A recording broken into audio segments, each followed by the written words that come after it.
Hey there, welcome to Sleepy History Secrets, the channel where history gets weird, but the voice stays calm. Tonight we're travelling back to a world older than memory itself, to the banks of a river that never learned to stop flooding, under a sun that never learned to rest. We'll walk through the dust of ancient Egypt, the city of the feathered serpent, the rhythm of humanity's first drums, and the skyline that rose from glass and grief. Together, they form one quiet story of how human beings kept finding ways to survive, no matter what the gods or gravity decided. But before you settle in and get cozy, take a quiet moment to like the video or subscribe, only if you truly enjoy falling asleep to humanity's bad decisions. And when you're ready, drop a comment telling us where you're listening from and what time it is right now. It's strangely comforting to know how many of us are awake at the wrong hour, each in our own little corner of history. Now dim the lights, maybe let a fan hum softly in the background, and let's wander gently into the story together. If your mind drifts, that's perfectly fine. We'll still be here, quietly unfolding the past. You wake before the dawn because the sun does not wait for you. It crawls over the horizon with the arrogance of a god who expects applause. The air is already heavy, and the inside of your reed hut feels like someone's idea of an oven that doubles as a home. The straw mat beneath you crackles softly as you move, and the linen sheet tangled around your legs offers the same amount of protection as a polite thought. Outside, the first light turns the dust into gold, though it's the kind of gold that stings your eyes. The wind carries the dry scent of clay and ash, and somewhere nearby, a rooster, or what passes for one, complains into the void. You sit up slowly, because sudden movements are punished here. The sun doesn't just shine in Egypt, it attacks. By the time you've stepped outside, it's only mid-morning, but the heat already feels personal. Your tunic, made of thin white linen, clings to your back like an apology that's come too late. There are no trees, no curtains, no walls thick enough to hide behind. You're standing in a landscape designed entirely by light and endurance. The stones beneath your feet are warming fast. Within an hour, they'll be hot enough to bake bread, or you, whichever comes first. You try to breathe slowly, but the air feels used. You remember that the Nile is only a short walk away, that sacred ribbon of life you've heard priests bless 100 times. You'll wash there soon, you tell yourself, as though washing can fix the desert. For now, you smear a thin layer of mud along your arms, a trick you learned from the older workers. It cools you, briefly, and keeps the worst of the sun from burning through your skin. Some people say it's also good for the soul, but that might just be heat stroke talking. In this world, protection is creative. There is no sunscreen, no aloe, no hat wide enough to defy Ra himself. What you have is imagination, and sometimes imagination looks a lot like desperation. A few people in the village whisper that crocodile dung works too. It doesn't, but no one has lived long enough to disprove it publicly. The Nile breeze everyone talks about in scrolls and poems, it's real, technically, though it only visits when it feels like it. Today, it's missing. Probably retired somewhere cool, so you fan yourself with your own hands, an ancient invention that works exactly as well as it sounds. The priests say that when the sun god Ra sails across the sky, his light keeps chaos at bay, which is comforting until you realise that his idea of order involves setting everything on fire. Each day begins as an act of survival disguised as worship. When the rays hit the sand and turn it to glassy shimmer, you're expected to be grateful.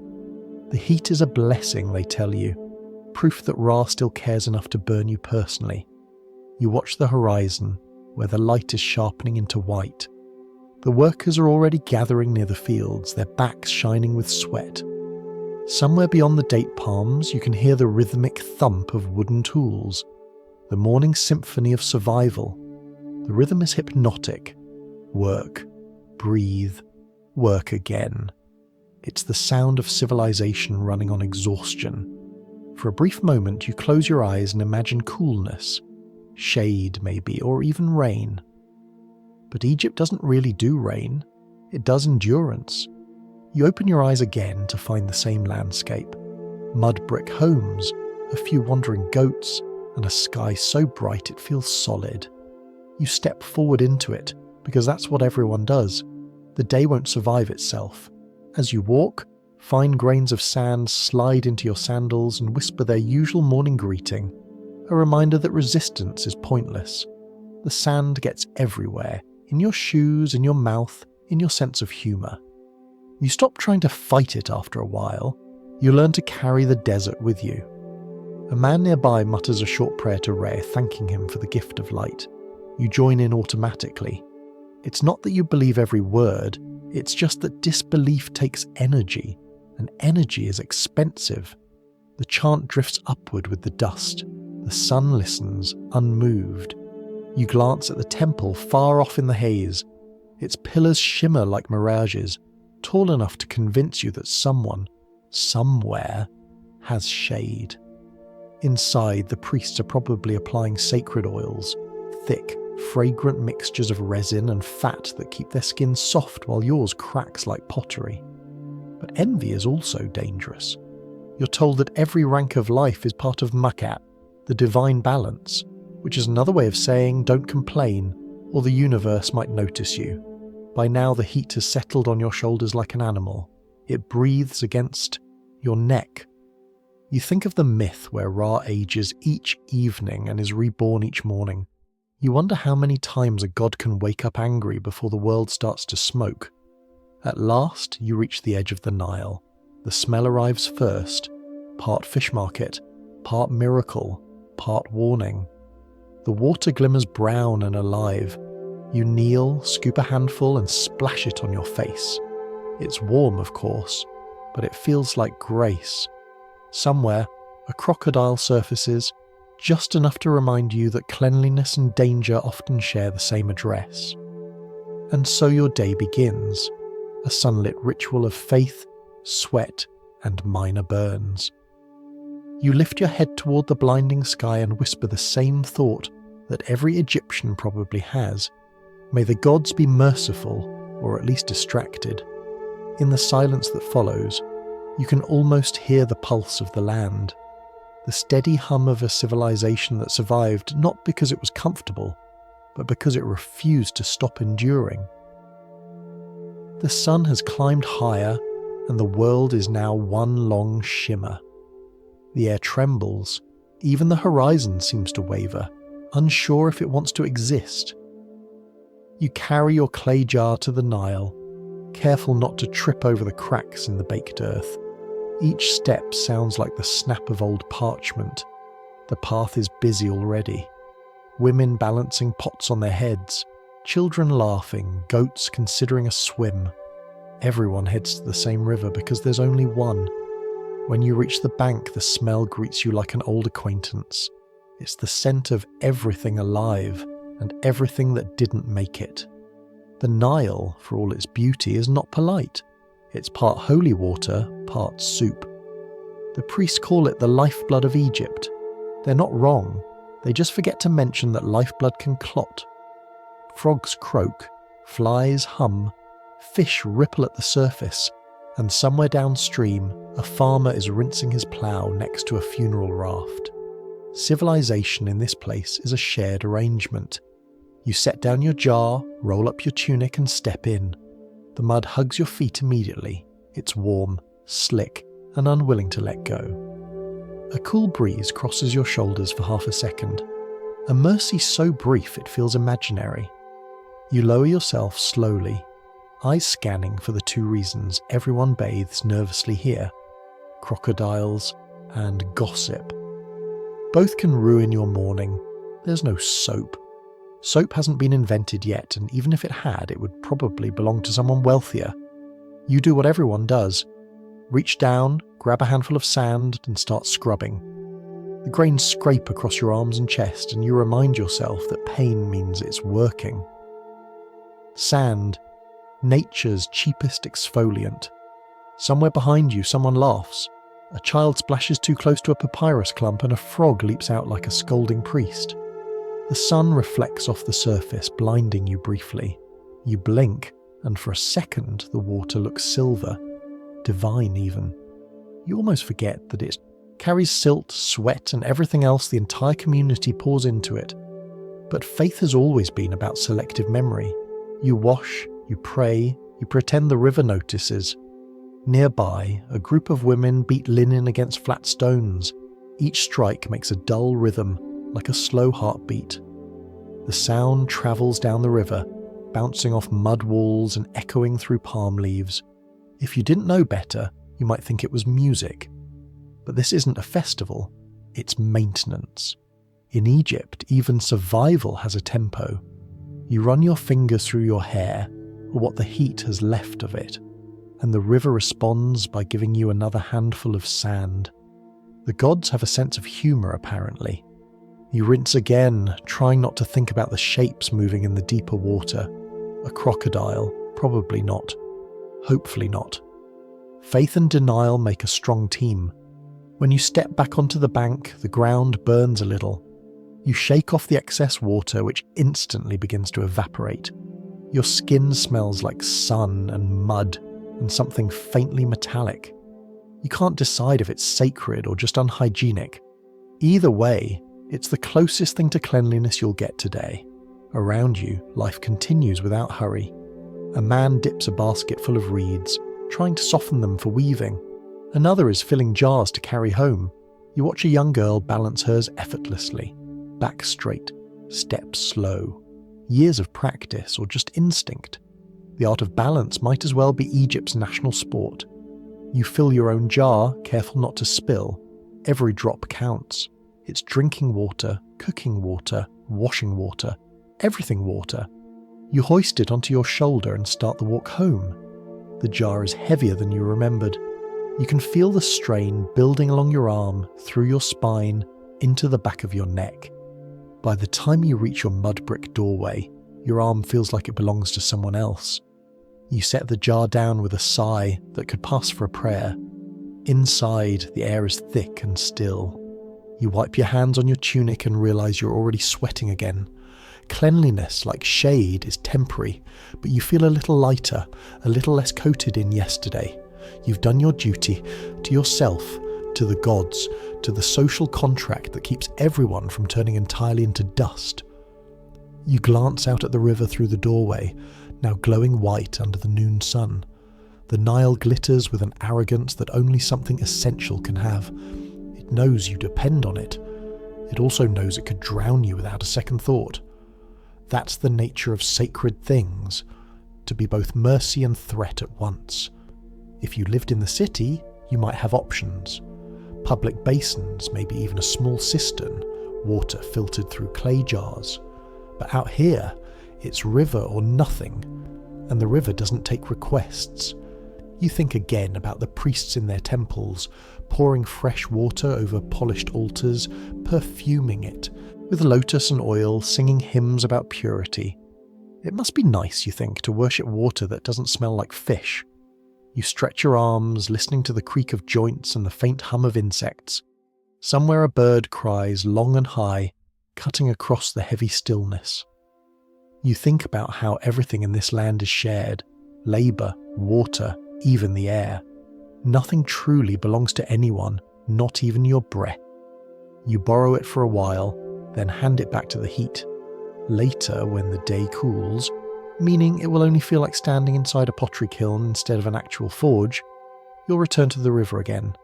Not for bathing this time, but to collect water for cooking. By then the Nile will look different, darker, its surface turning the colour of metal. And as you bend to fill your jar again, you'll whisper a little thank you to it. Not because it's clean or safe, but because it's still there. Faith doesn't always sound like worship.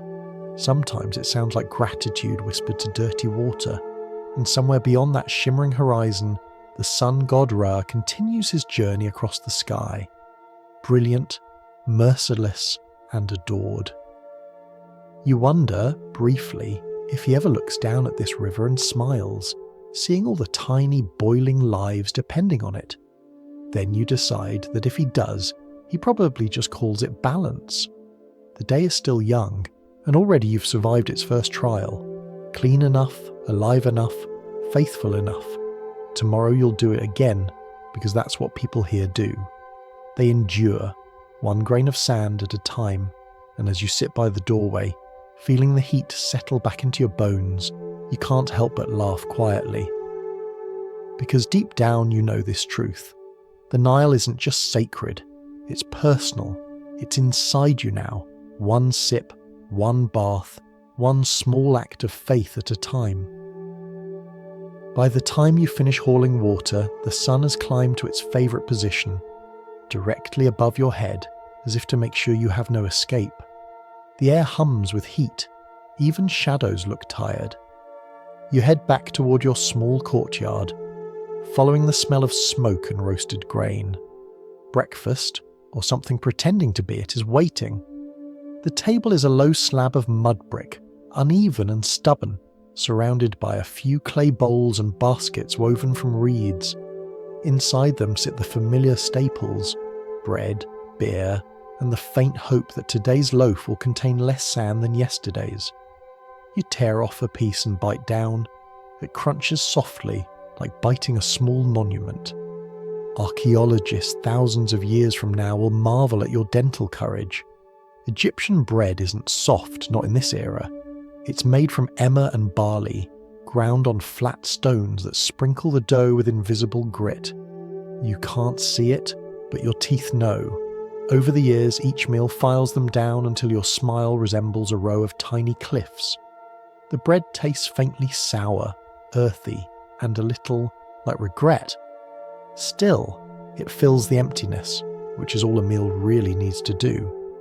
Beside it sits a jug of beer. Cloudy, thick, the colour of river mud. This isn't the crisp, golden kind you'd brag about to friends. It's closer to liquid bread, mildly fermented and full of yeast. It smells like yesterday's dreams and slightly better than the Nile.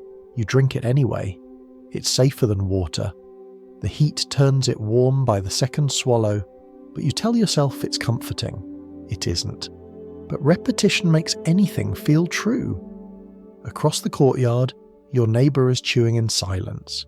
The air between you carries the same sound, the steady rhythm of people grinding their teeth through breakfast. You nod to each other, a quiet acknowledgement of mutual endurance. Words are unnecessary. Everyone's mouth is busy fighting geology.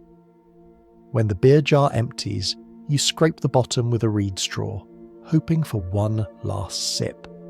It's thick enough to count as food and bitter enough to remind you of the life's priorities.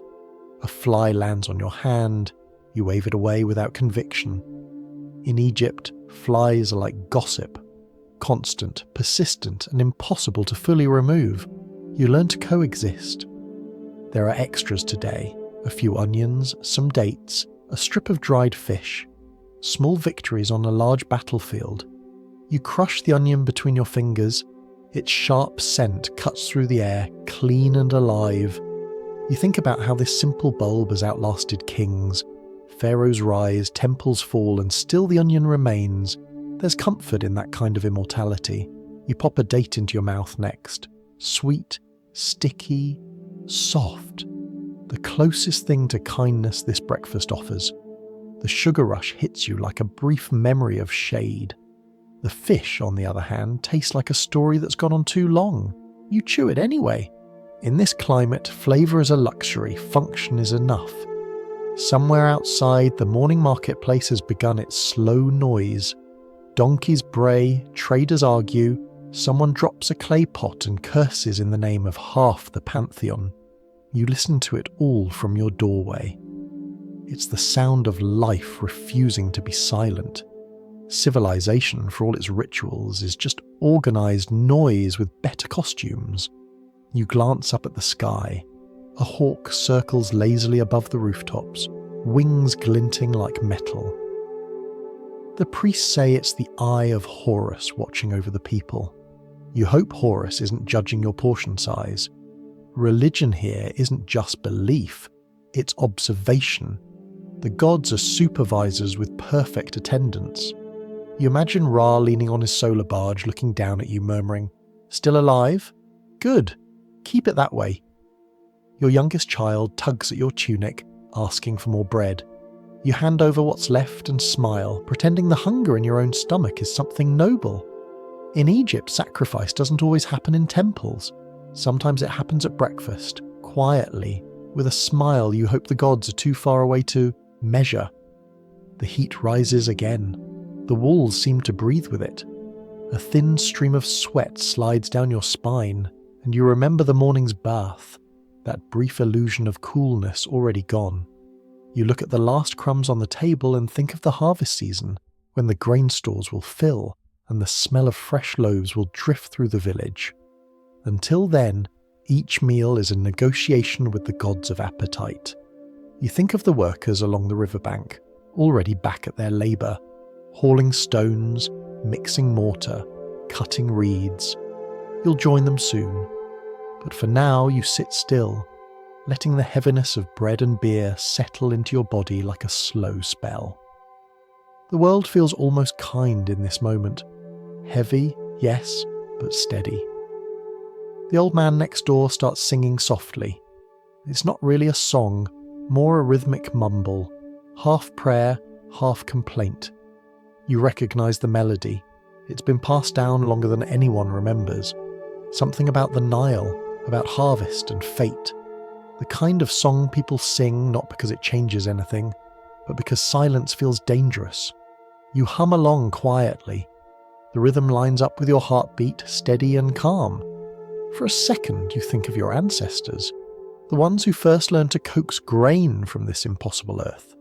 Maybe they hummed the same tune, chewing the same gritty bread, squinting under the same merciless sun.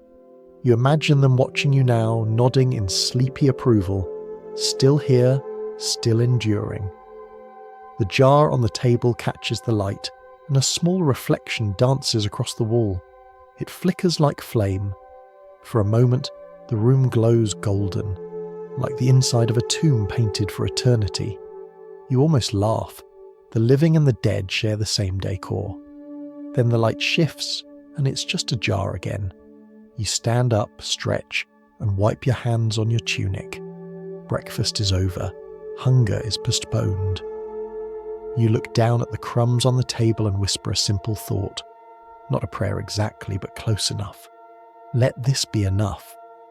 In a land where gods live in sunlight and stone, sometimes survival itself feels sacred. Outside, the day blazes on, the air ripples, the horizon hums.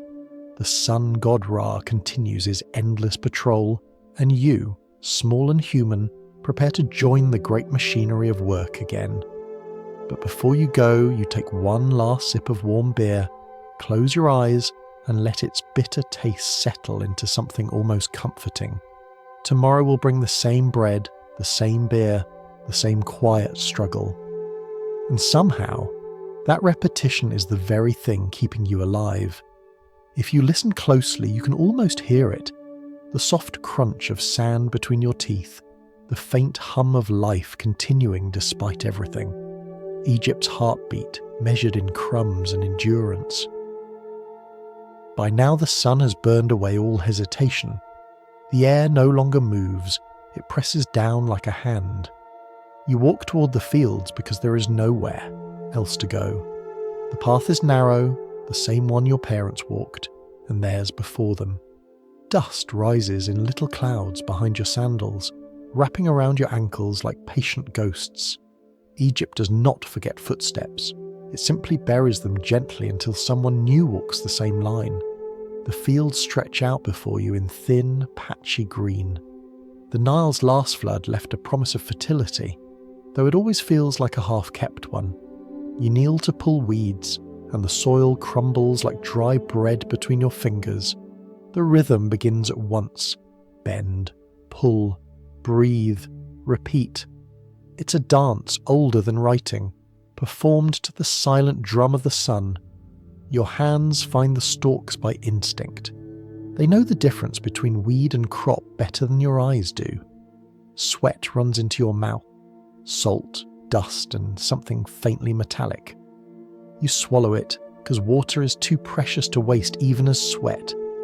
Every movement costs energy, and energy is the only currency that doesn't devalue here. The overseer paces along the ridge above you, a silhouette wrapped in linen and authority. He carries a wooden staff, more symbol than tool, though it reminds everyone that the gods delegate their supervision. He shouts occasionally, not out of anger, but ceremony.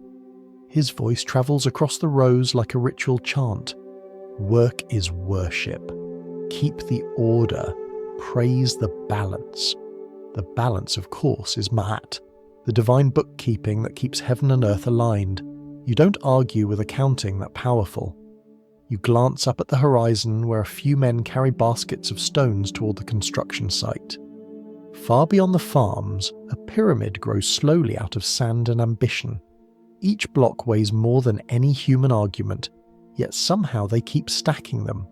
The joke, though no one dares to say it aloud, is that the dead receive the best architecture. The living make do with roofs that leak dust instead of rain. The foreman waves his staff again, and you straighten your back. The vertebrae complain like old hinges. You wipe your forehead and look toward the river, glinting faintly in the distance. The sight steadies you. Without that water, none of this makes sense. With it, everything barely does. Nearby, women work alongside you, tying bundles, hauling jars, herding the occasional stubborn goat out of the grain. The idea that strength belongs only to men hasn't been invented yet. Here, survival is the equalizer. One woman hums softly while she works, the tune simple and repetitive, matching the swing of her sickle. You find yourself moving in time with her rhythm.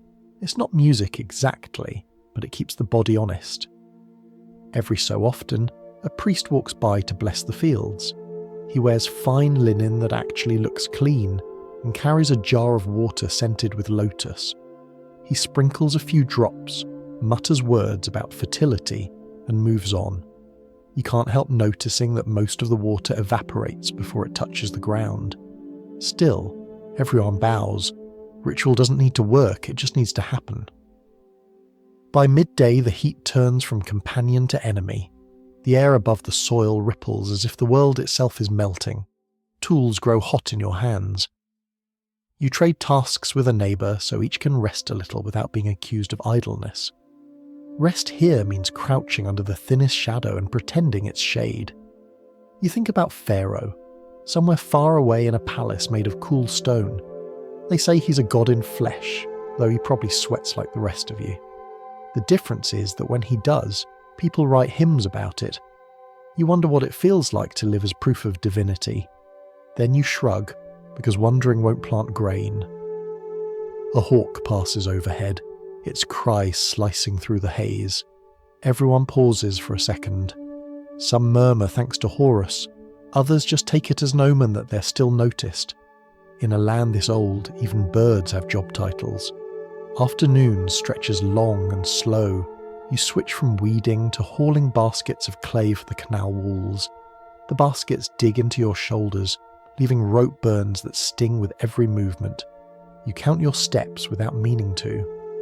Humans invented numbers, it seems, for the purpose of measuring pain. Someone jokes that at least the dead have finished their work. Turns a few weary laughs, the kind that sound like sighs. You look again toward the pyramid on the horizon. Its top catches the sunlight, almost glowing. It's strange, a monument for eternity that still isn't finished. You imagine the workers there, shaping blocks under the same sky, each swing of the hammer echoing your own. The living build houses for gods, the dead get mansions. Maybe eternity has better labour laws. A thin cloud crosses the sun, and for a moment the world exhales. The light softens and everyone straightens slightly, eyes half closed in relief. You savour the second before the heat returns. Moments like this feel almost holy, not because they're grand, but because they're rare. When the overseer finally signals the end of work, you set down your tool and rub your wrists. The calluses are thick, cracked, and strangely proud. You look around, faces streaked with dirt, arms gleaming with sweat, mouths curved in tired half-smiles. Everyone survived another day's balance sheet. Mayat remains intact. The gods are satisfied, or at least quiet. On the walk home, the air cools slightly, enough to trick you into gratitude. The fields glow amber in the fading light. Children run ahead, chasing dust motes that look like sparks. In the distance, you hear the faint rhythm of drums, maybe a small festival, maybe just someone testing a skin stretched over wood. The sound blends with the wind, soft and ancient. It reminds you that work itself is a kind of heartbeat, a thudding proof that life still matters. You pass a tomb under construction, half buried in scaffolding. The workers there nod to you as they smooth plaster over a wall meant to last forever. You wonder if eternity ever gets finished, or if it's just another job that keeps renewing itself. The smell of mortar mixes with the scent of fresh earth. The dead will have solid walls. You will have the satisfaction of having built them. In its own strange way, that feels fair. The last light of day bleeds across the sand, turning everything gold again. You stop for a moment, watching your own shadow stretch across the ground.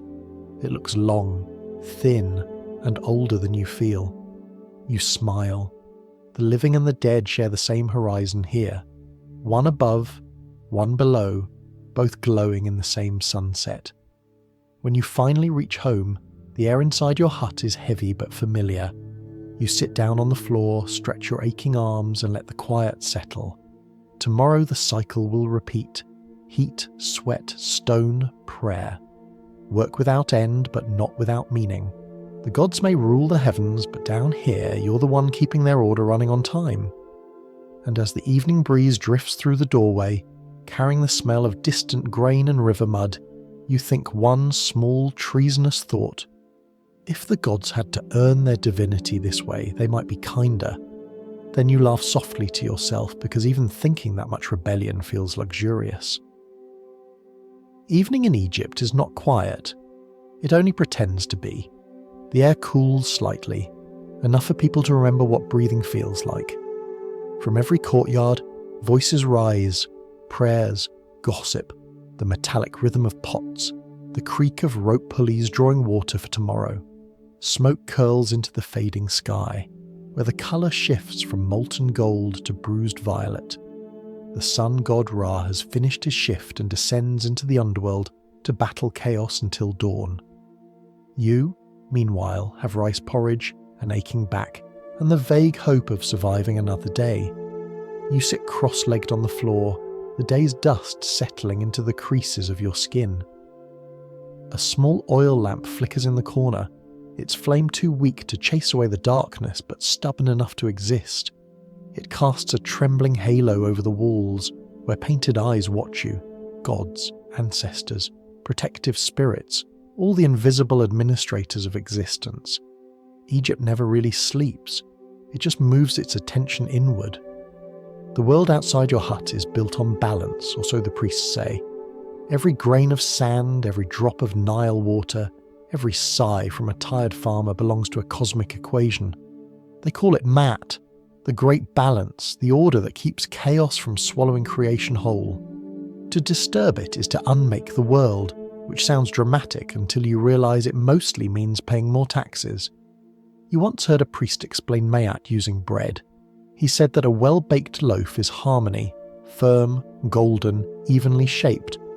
But a burned loaf is Isfet, the opposite of order, a sign that something has offended the gods. You laughed then quietly, not because it wasn't true, but because in this heat, every loaf is an apology. Faith here is not private, it's administrative. There are gods for everything: the river, the harvest, childbirth, embalming, cats, truth, drunkenness, and that awkward pause between life and death. Each has temples, priests, schedules, and overlapping job descriptions. Some days it feels less like religion and more like an empire-sized office. You can almost hear the scratch of divine quills on papyrus. Somewhere, Osiris files a report on the newly deceased while Anubis stamps it with the appropriate seal. The afterlife, it seems, requires paperwork. You've seen the murals on tomb walls. the great weighing of the heart. When your time comes, you'll stand before the 42 gods of judgment, reciting the negative confession. I have not stolen, I have not killed, I have not lied. The list is long. You imagine the gods listening politely, quills poised, waiting for you to slip up. In their hands, your heart is placed on one side of the scale, a single feather of truth on the other. If your heart is lighter, you pass into eternal fields of peace. If it's heavier, Amit devours it, and you cease to exist. The oldest exam with the highest stakes, you try not to think about it too often, though the priests make sure you never forget. Every festival, every drought, every good harvest, it all folds back into the same message. Behave, or the scales will notice. It's an elegant system. No prisons, just eternal anxiety. Sometimes, when you're very tired, you imagine the gods in a great office above the stars. Ra is the director of operations, Isis handles human resources, and Thoth manages documentation. You suspect Seth works in complaints. It's not blasphemy if you whisper it with a smile. The truth is, bureaucracy feels divine because it never ends. The temple at dusk is a sight to behold, even if you only glimpse it from afar. Columns rise like stone forests, painted in colours that the sun will one day bleach to ghost tones. Priests move between them like shadows dipped in perfume. Inside, the air is thick with incense, honeyed wine, and the chant of sacred phrases. You can't see the god himself, no one can, but you hear the ritual murmurs, the feeding of statues, the offering of bread, the careful washing of divinity's face. It's a kindness extended to beings who never get dirty. And yet, there's comfort in knowing someone, somewhere, is keeping track. When floods are kind and crops grow high, the priests announce that the scales of Mayat are balanced. When the floods fail, they blame a collective spiritual imbalance, which is a delicate way of saying it's your fault. Religion, after all, thrives on participation. You've seen funerals pass down the road. Long, slow processions of song, incense, and grief so disciplined, it almost looks like choreography. The body is carried toward its tomb, accompanied by wailers who are paid to remind everyone how much the deceased will be missed. The coffin is carved, painted, and filled with goods for eternity, jars of food, amulets, even small models of servants carved from wood. The dead, it seems, never travel alone. You help sometimes, lifting jars or stacking bricks around a tomb wall. The irony is hard to ignore. The same hands that built for the living must also build for the dead. It's practical in a way. Eternity demands good craftsmanship. You wonder if the gods ever visit these places, admiring the frescoes and checking if the hieroglyphs are spelled correctly. Probably not. Bureaucrats rarely inspect their own paperwork. Back in your hut, you sit quietly beside the lamp. The flame flickers as a breeze sneaks through a crack in the wall. You think of your own heart, that invisible scale waiting somewhere beyond the horizon. You haven't stolen much. You haven't lied more than necessary. You've worked hard, fed your children, offered prayers, and occasionally muttered a complaint too small for the gods to notice. You decide privately that this must count for something. The lamp sputters once, then steadies. The air smells of oil and ash. Somewhere outside, a dog barks at nothing, which in Egypt often means it's barking at something invisible. The night expands deep and warm, wrapping around the village like a second skin. You lie down, arms heavy, thoughts heavier still. You picture the gods at their desks, sorting hearts, weighing sins, tallying good intentions.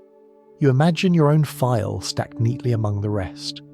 Maybe they'll overlook the bad jokes, the small impatience, the quiet doubt. Maybe they won't. Either way, the paperwork will be immaculate. And as you drift towards sleep, you find comfort in the strangest idea that in a universe so carefully organized, even your exhaustion might have meaning. Tomorrow you'll wake again under the same sun, walk the same path, and play your part in the eternal audit. Order must be maintained. The gods demand it. But so, quietly, do you. If you follow the thread of history a little further west and a little later in time, you arrive at another kind of devotion. The air changes, drier, thinner, trembling with a different rhythm. The land is high and red, scattered with obsidian and volcanic dust.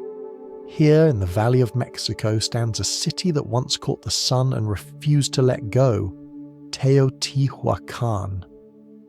You approach it slowly, the way all pilgrims must have, first seeing only dust, then the faint outline of stone, and finally the massive shape of a temple that looks less like architecture and more like a living thing pretending to sleep. The Temple of the Feathered Serpent sits at the heart of the city, scales carved into its walls, fanged mouths frozen in mid-bite.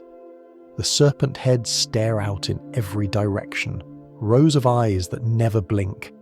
Each one is identical, yet somehow each feels personal, like they've been waiting for you specifically. The closer you get, the clearer it becomes that this place was built for awe. The walls shimmer faintly under the afternoon sun, their shadows arranged like clockwork. The entire city seems to hum, an invisible geometry, designed not only to please the gods, but to intimidate the humans who served them. The avenue leading here runs straight for miles, wide enough for armies but quiet now, as if the stones themselves are holding their breath. They say the temple was aligned with the heavens, tilted slightly, about 15 degrees off true north, to echo the movement of the planet Venus, the morning star of blood and rebirth. You don't need to know astronomy to feel it. You can sense the precision in your bones, a kind of spiritual mathematics. Everything here points somewhere beyond comprehension. The carvings tell their own story. Serpents coiling through waves, emerging from flowers, swallowing spheres that represent worlds.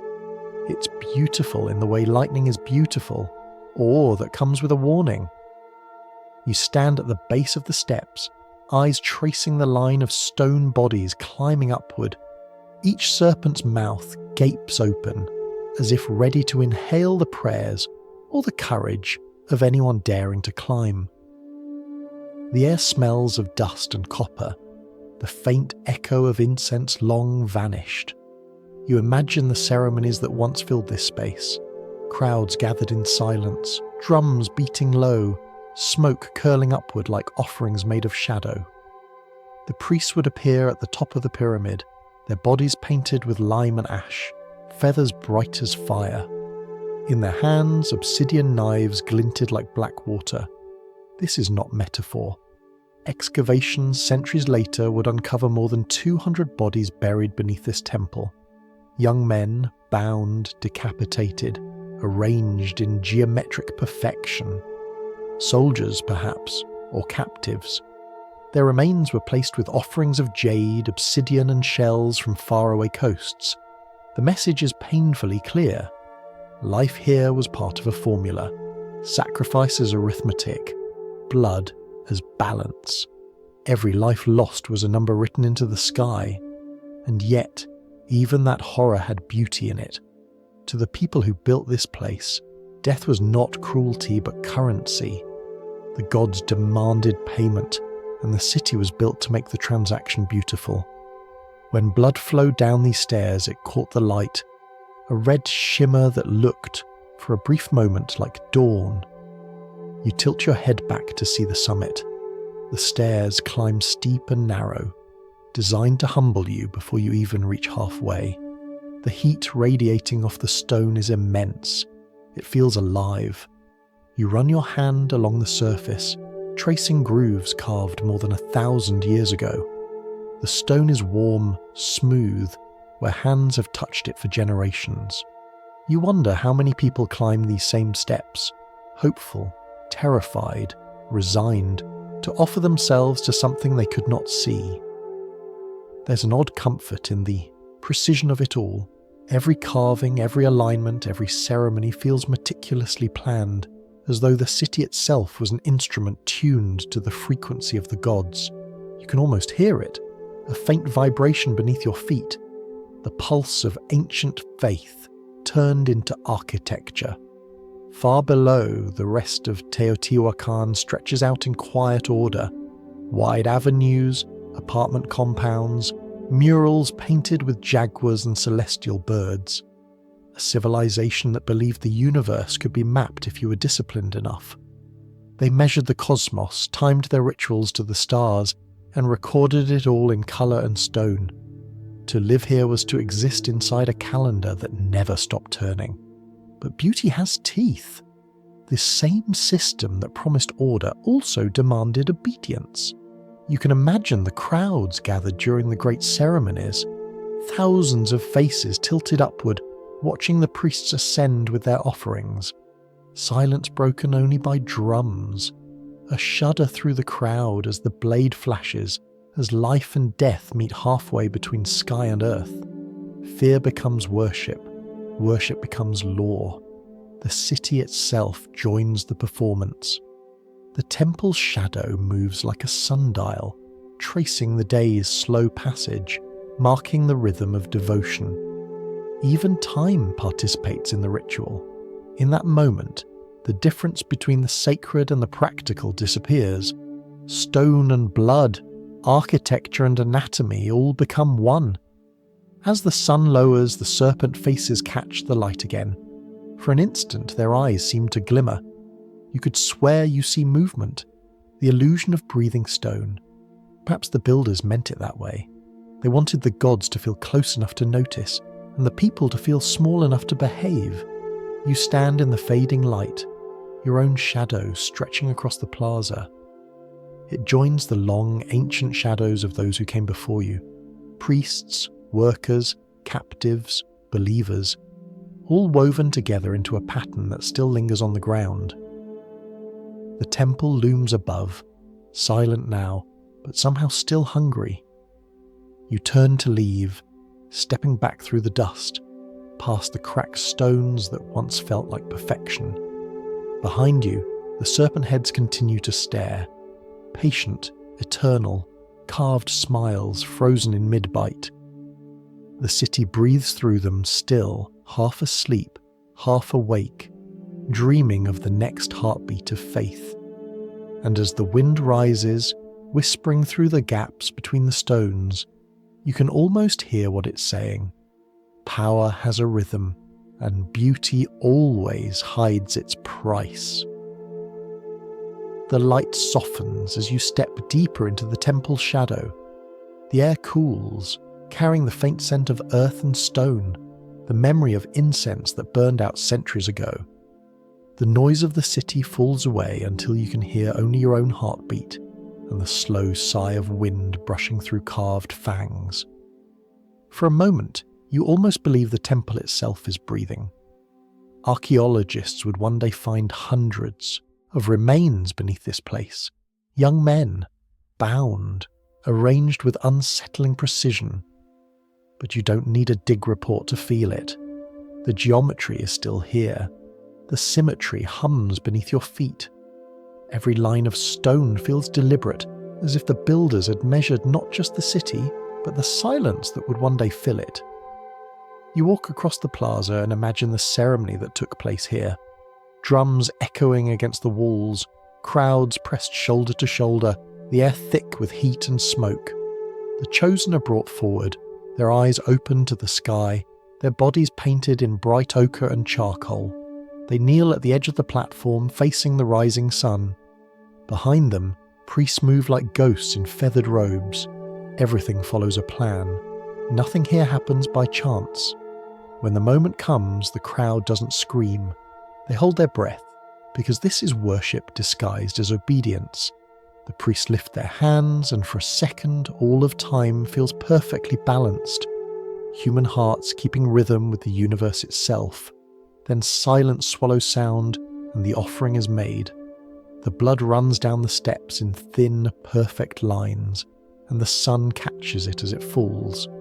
To the people watching, it looks like a red sunrise dripping from stone. To you, centuries later, it's almost too symmetrical to be real. The human mind can't help but search for pattern, even in horror. You stand still, realizing that even death here had a layout plan. You try to imagine how they justified it. Maybe they believed every heartbeat fed the stars, that sacrifice was a kind of maintenance, keeping the sky from collapsing. Maybe the gods were accountants, balancing equations written in flesh. Maybe they didn't question it at all. In a world so carefully built, there's safety and rules, even terrible ones. The more you look, the more the temple begins to resemble a page of writing, each carving a word, each body a syllable in a cosmic sentence you'll never learn to read. The story repeats itself through every civilization. People drawing meaning from pain, trying to turn mortality into math. You remember Egypt, the balance of Maat, the scales that demanded perfection. The geometry has changed, but the hunger for order hasn't. A sudden gust of wind sweeps through the courtyard, stirring the dust into a brief, whirling dance. It glows gold in the slanting light, almost beautiful. You think about how all that remains of these hundreds of lives is alignment, straight rows, matched angles, equal distances. Even death obeyed the ruler and compass. You sit on a worn step and close your eyes for a moment. The ground feels solid, but you can almost sense the presence below, a quiet weight pressing upward, as if the earth remembers more than it's willing to say. Somewhere under your feet the remains still lie, their bones positioned to form a perfect circle. It isn't horror that grips you, it's the precision. There's something more frightening about order than chaos. Chaos ends, order continues. The priests must have believed they were feeding the universe. You wonder if they ever doubted themselves, if any of them, just before lifting the knife, felt the faint tremor of uncertainty. Or perhaps doubt was another luxury they sacrificed. Faith, after all, is easier when everyone agrees to look in the same direction. The air grows cooler as the sun slides lower. Shadows climb the walls like ink spreading across parchment. The serpent heads, once glowing with daylight, now look asleep. But even in darkness, their shapes hold power, mouths open, ready to devour whatever faith offers next. You stand and trace the edge of one stone, running your fingers across the carved scales. The texture is smooth but uneven, softened by centuries of wind. A small lizard darts between the cracks, quick and silent, as if still paying homage. Everything alive here still behaves as though the gods might be watching. From the corner of your eye you notice the pattern of steps leading downward, toward a sealed entrance half hidden in rubble. You know where it leads. Beneath the pyramid, where the air is heavy with centuries and the walls glitter faintly in the dark. The heart of the temple, the place where order becomes mystery.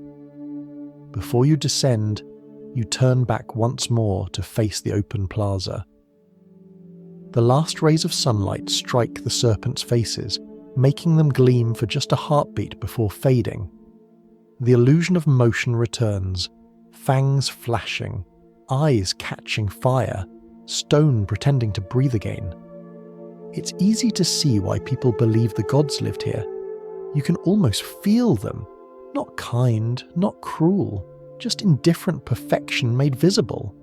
You step toward the darkness beneath the temple, the way one might step into a thought too large to finish. The air cools further, the noise of the world slipping away until only your footsteps remain. Somewhere deep below, the stone begins to hum again, a sound you feel in your ribs rather than your ears.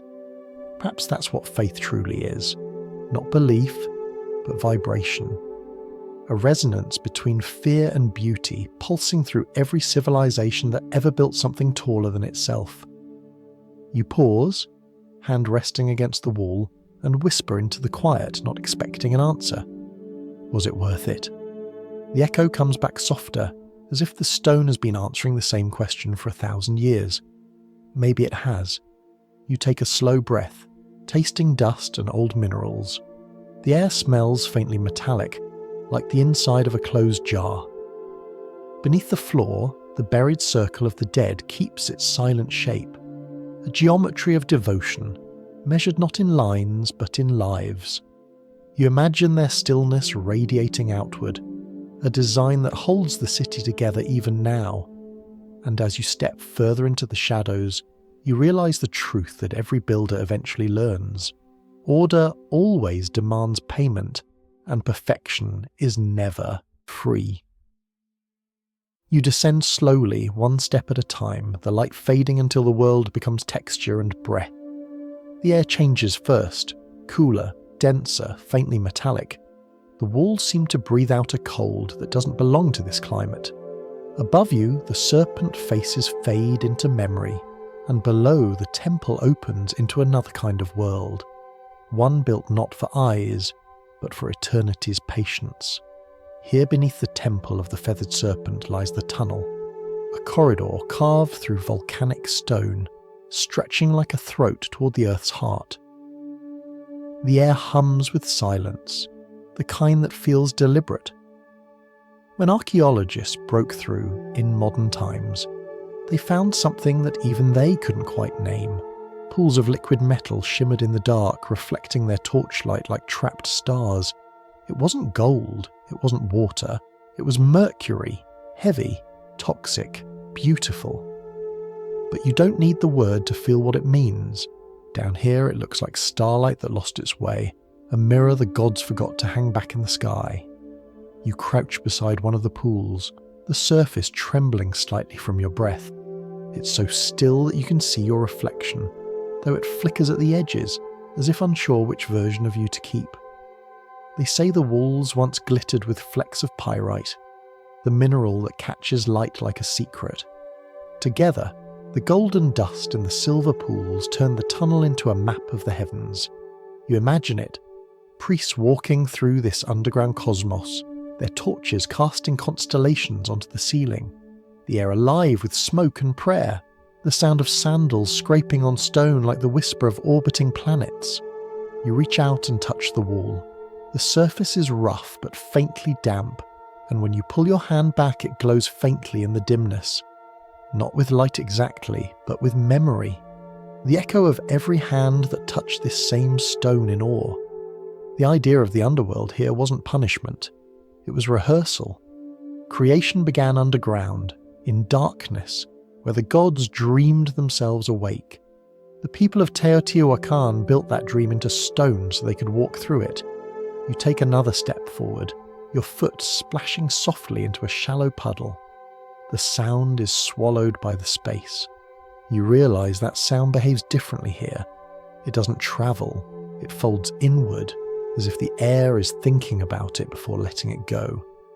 Every drop of water, every breath, every motion feels significant. Even the silence feels engineered. Perhaps that was the point. Above, the city followed geometry. Below, it followed mystery. The upper world kept order. The lower world built wonder. Together they formed a complete circuit, a cosmic machine where blood fed light, and light demanded blood in return. It's terrible, yes, but also perfect in its own strange logic. Every civilization builds something like this eventually, a mechanism that keeps fear and faith running on the same current. You move deeper, past walls carved with symbols half erased by time. There are feathers, fangs, spirals, the same shapes repeated until repetition becomes hypnosis. The ceiling lowers slightly, forcing you to stoop. You can smell earth and old fire. Minerals and incense turn to dust. In the far distance, you see a faint glow, golden and steady. For a moment, you think it's a torch. Then you realise it's the reflection of your own lamp multiplied 100 times in the metallic pools ahead. The tunnel is showing you yourself, again and again, until you almost believe you're part of its design. You pause beside a carved altar, low and square. Its surface is smooth, worn by centuries of hands. You imagine the rituals that once unfolded here, not with fear, but with reverence. Offerings are a jade, obsidian shell, feathers, the quiet murmur of prayer. Maybe this was where the priest spoke to the underworld, convincing it to release the sun again each morning. Every day required negotiation. Every dawn was a contract renewed. A drip of water falls from the ceiling, landing in a mercury pool. The ripples expand in perfect circles, shimmering gold and silver in the faint light. It's beautiful and eerie, like watching time practice being infinite. You remember what someone once said about the gods of Teotihuacan? That they didn't need to speak, because everything around them was already saying their name. You walk further until the tunnel narrows, then opens again into a small chamber. The walls are smoother here, polished deliberately. The floor is covered in fine dust, the kind that holds footprints for centuries. You hesitate before stepping inside, not wanting to disturb the design. You look up and realise there's no ceiling. The chamber rises into darkness so complete that it feels alive. Somewhere above, unseen, lies the weight of the temple, the city, the sky. You whisper a single word, maybe your own name, maybe nothing at all, and the echo comes back changed, softer, slower, as though it passed through another language before returning. You can't tell if that's how echoes work here, or if something actually answered. Either way, it's oddly comforting. You think again of those mercury pools, of their impossible shimmer. They weren't just decoration. They were mirrors for gods, a way for heaven to look down and recognise itself. Down here, reflection was prayer. Each surface returned the world's gaze, proving that divinity wasn't somewhere above, but right here, quietly collecting dust.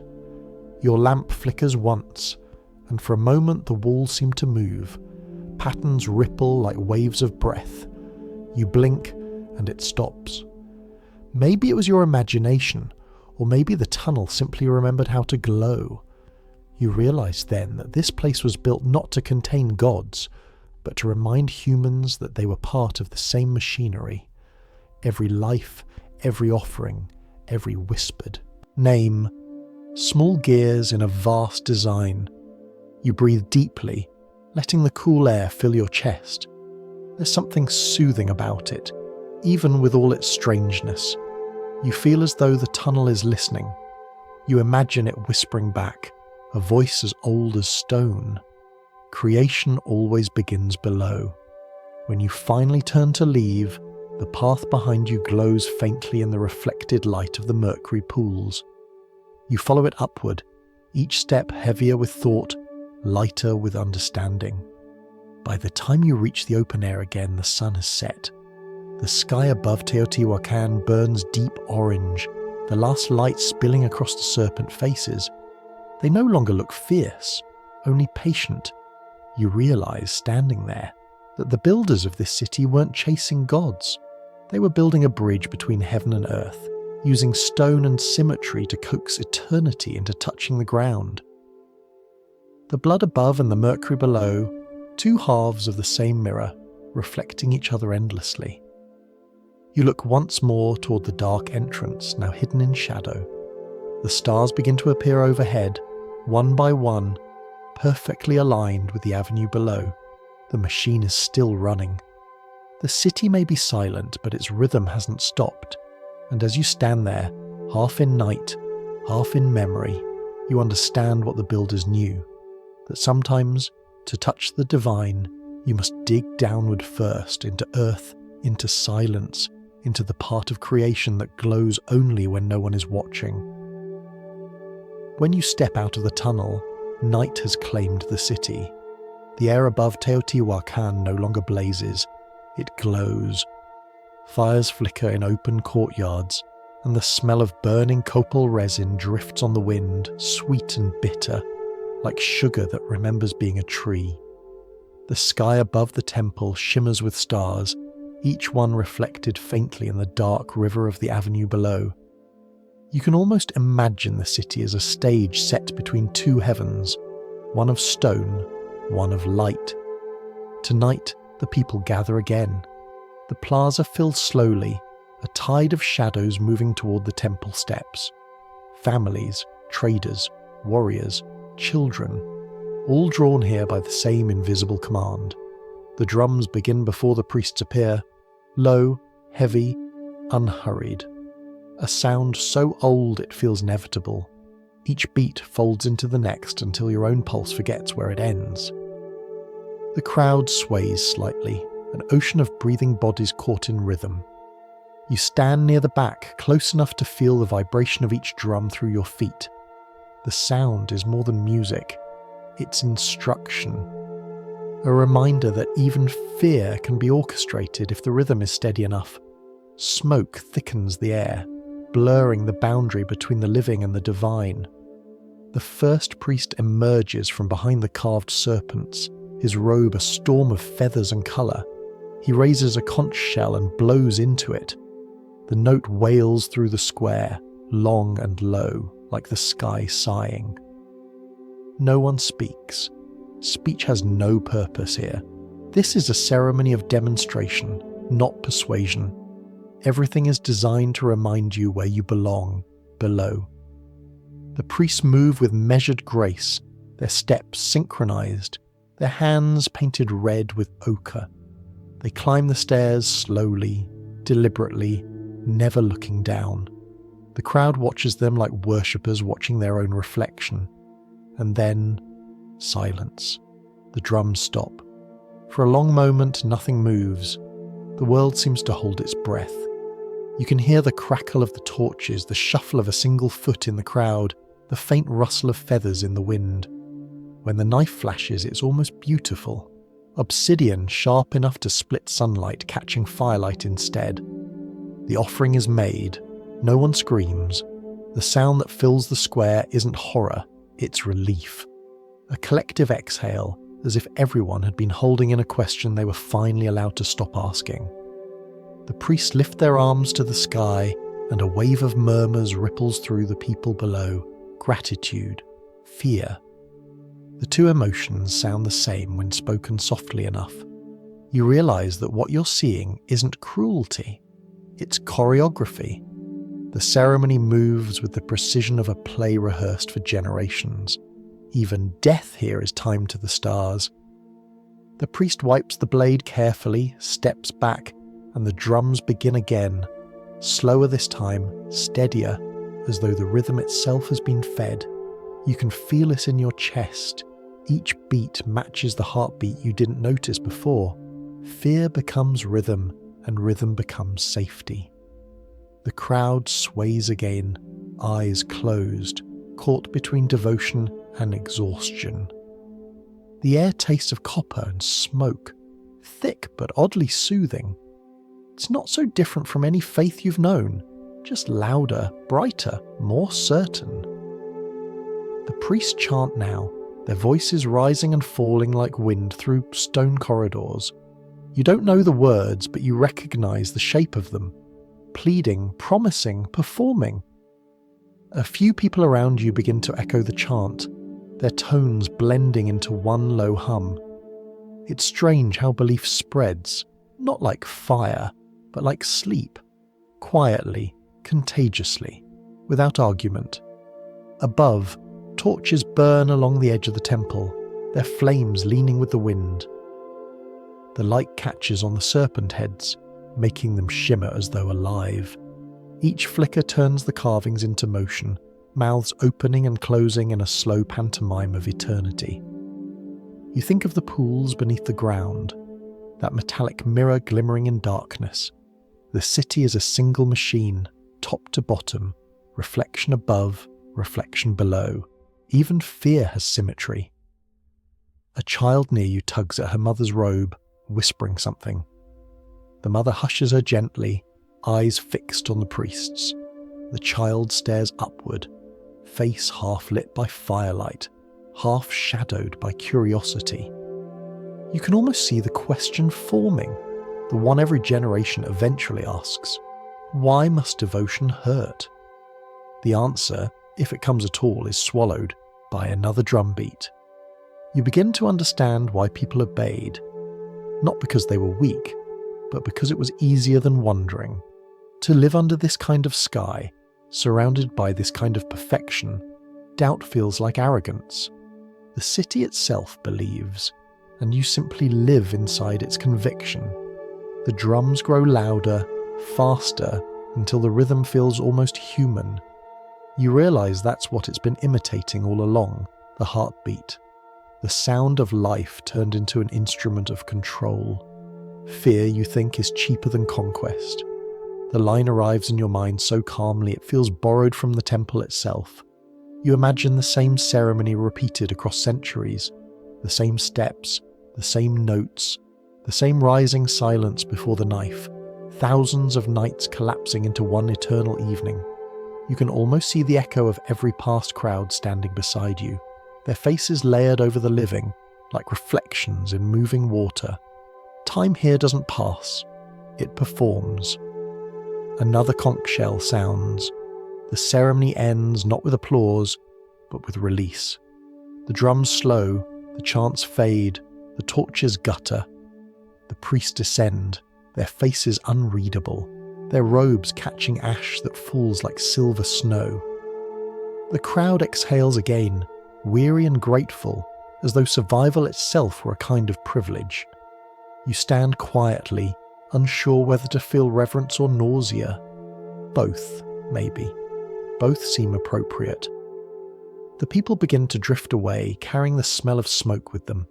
The plaza empties, leaving only the whisper of sand and the faint clatter of drums being packed away.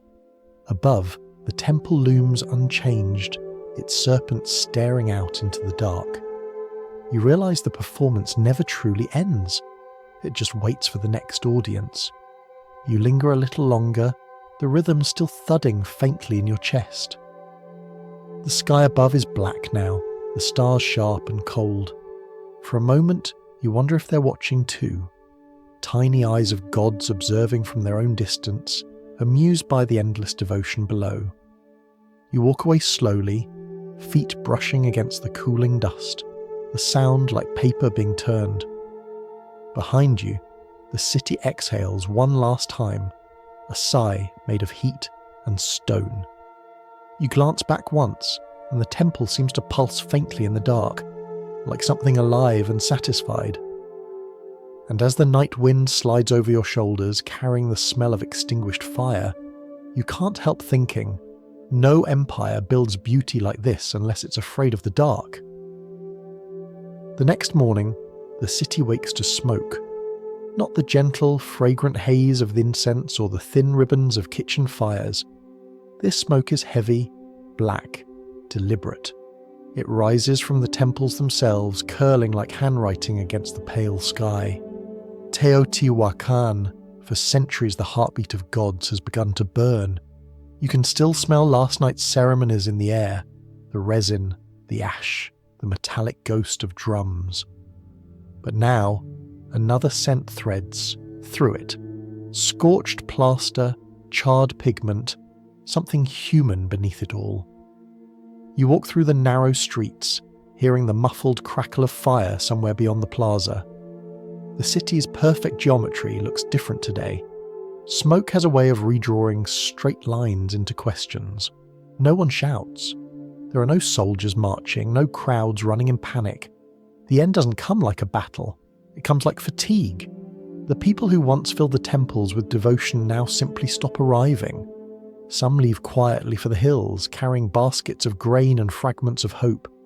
Others stay, watching the flames consume walls painted with gods who no longer answer. The rebellion, if that's what it is, has no speeches. No banners flutter over the avenue. It's quieter than that. The silence of people deciding, all at once, to stop believing.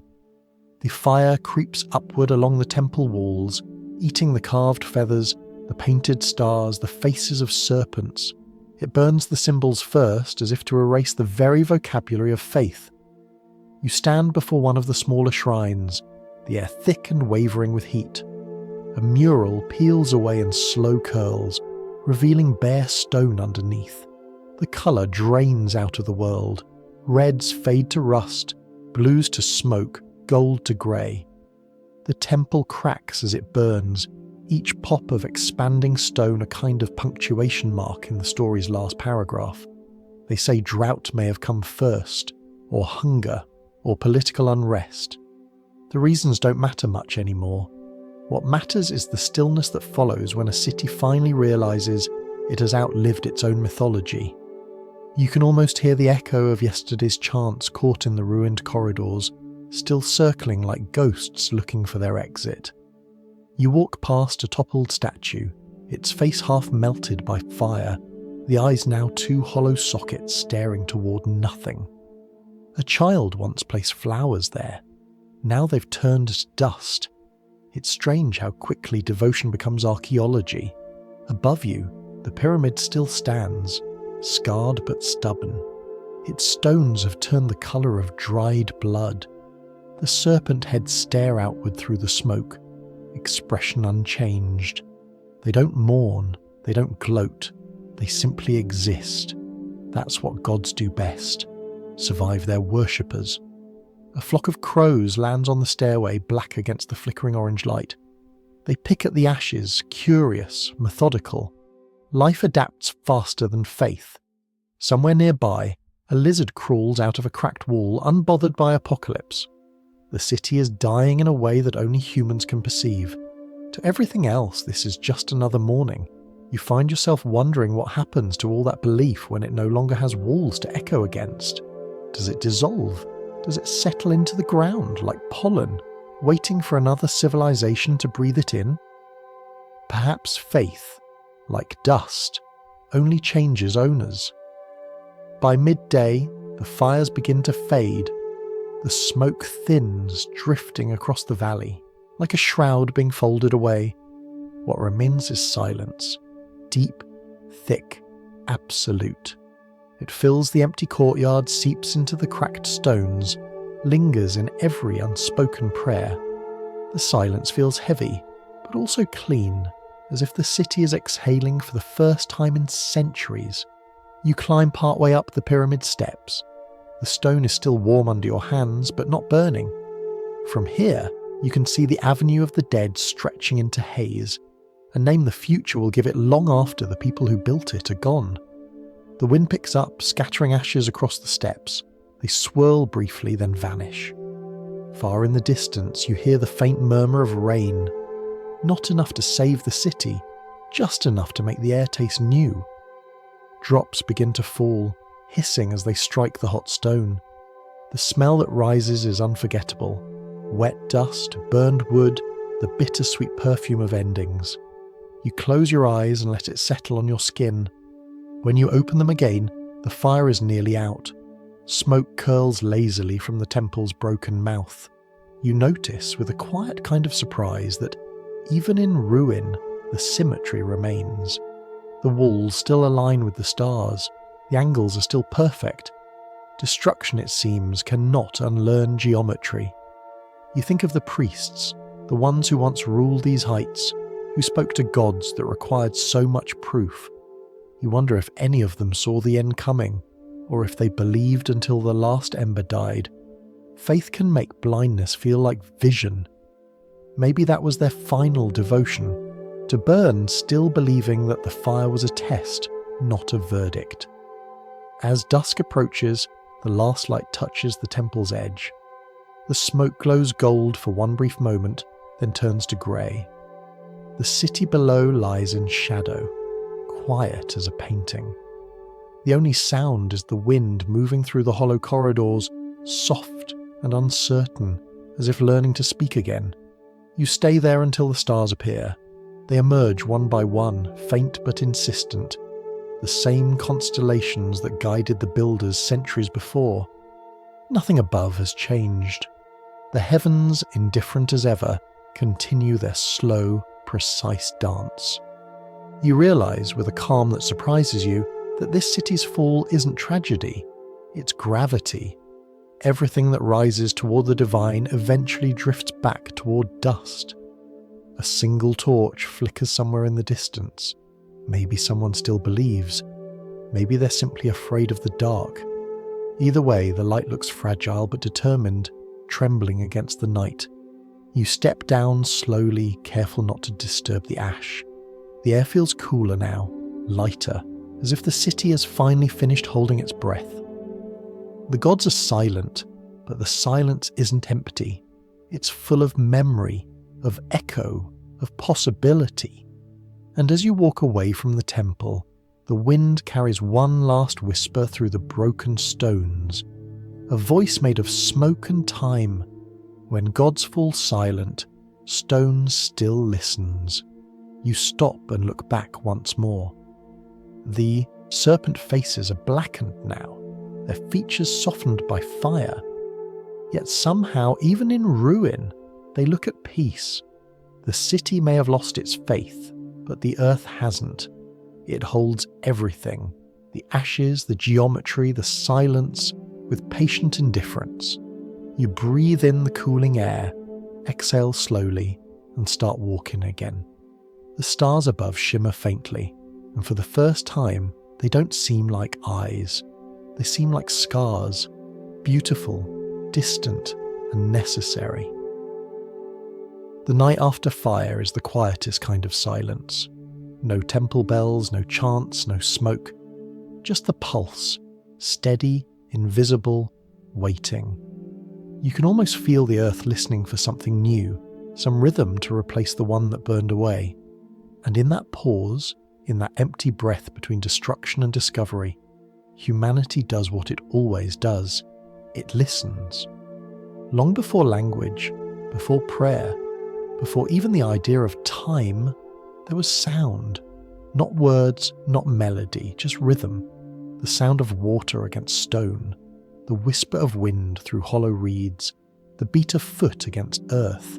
These were not inventions, they were reminders, echoes of something older still. The first musician was gravity. The first instrument was heartbeat. You can imagine it. A small fire in a cave flickering against rough walls painted with handprints and animals.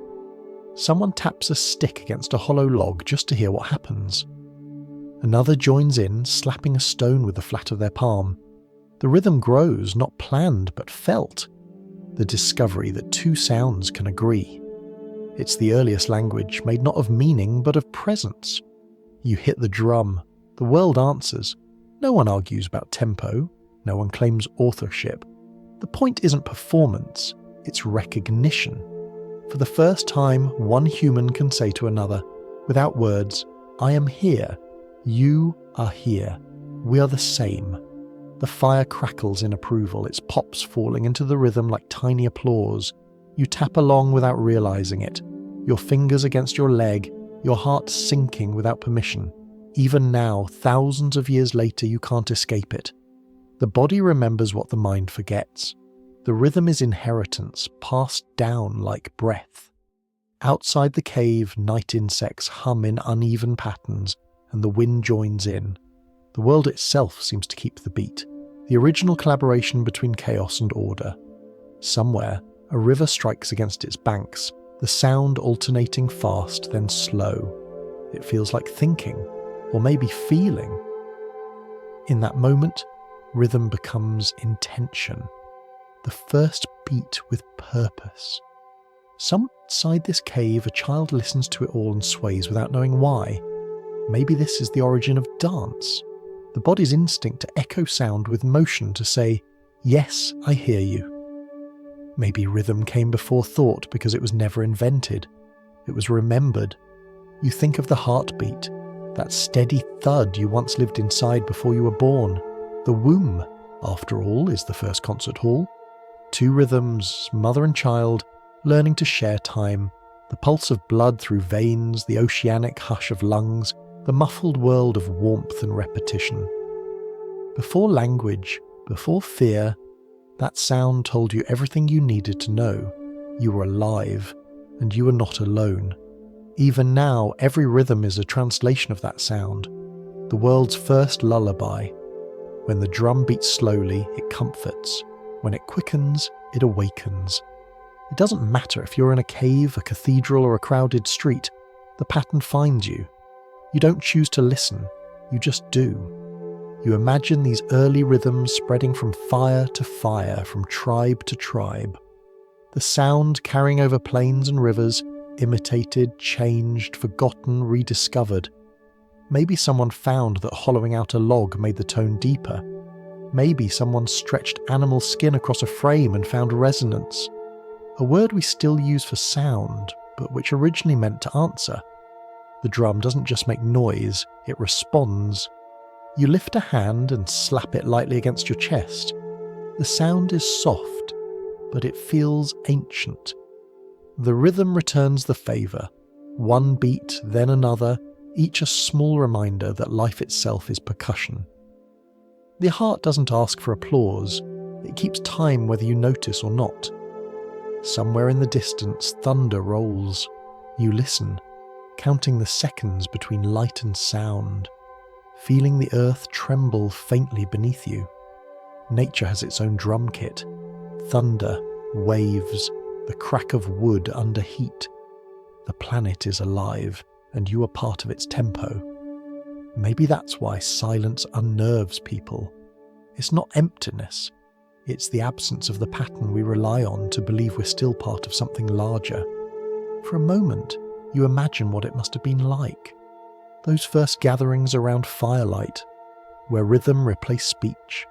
The sound of hands against hollow logs, of feet stamping dust into pattern. The way bodies swayed together, not in performance, but in communion. There's laughter, because joy is older than music. There's a sense of belonging that words could never build. The rhythm holds them all in its arms and rocks them gently toward meaning. You smile, because the world still does this. In every corner, in every age, people find new excuses to hit things that make noise, from wooden drums to metal pots, to steering wheels in traffic. The materials change, the need doesn't. Rhythm is how humans negotiate with existence. A way to turn chaos into coherence, to remind the universe that we're still keeping time. You think again of those early people. Their songs have vanished, their instruments turned to dust, but the pulse remains. You can hear it now if you listen carefully in the rustle of your own breath, in the faint whoosh of blood behind your ears. It's not poetic exaggeration. It's biology behaving like memory. The same physics that once shaped thunder and heartbeat still drives your pulse today. No equation necessary, just repetition, just rhythm. Outside, dawn begins to colour the horizon. The fire in the cave dwindles to a low red glow, its light pulsing faintly in time with your heartbeat. It's impossible to tell which came first, the flame's flicker or the body's rhythm.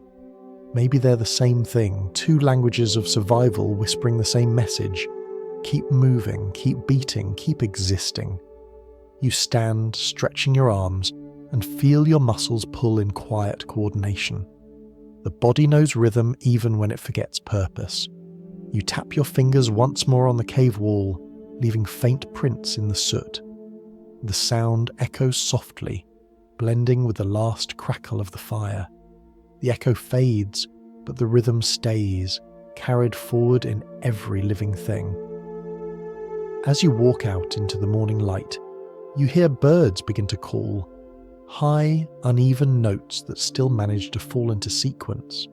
The wind moves through the grass like a whispering crowd. You realise that the whole world is already drumming. You were never the first musician. You only joined in. And somewhere deep inside the earth, the planet's own slow pulse continues, magma shifting, tides pulling, the quiet percussion of life repeating itself one beat at a time. You follow the sound outward, across oceans and centuries. Every land you pass through seems to have discovered the same secret in its own way. That rhythm is the only language the earth never forgets. Wherever people settle, they eventually build a circle and start to play. In the humid air of Africa, the drum is not an object, it's a being. The craftsman doesn't just carve it, he listens to it. The tree that gives its wood, the animal that offers its skin, the hands that stretch and bind, each leaves a spirit inside. When the first beat lands, all three awaken. The drum breathes, it speaks. In the villages, when people gather, they call it by name. You can almost hear it now, a deep voice rolling through dust and laughter, steady as breath, older than grief. The circle forms naturally. There's no stage, no front or back.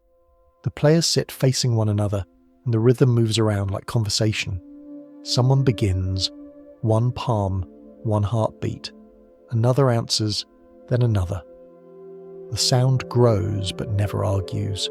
It's not performance, it's participation. The air thickens with the scent of sweat and firewood, and for a moment, everyone belongs to the same pulse. You notice how the sound travels through your body before it reaches your ears. It climbs up your legs, hums in your ribs, and blooms behind your sternum. There's no need to interpret it. The message is clear.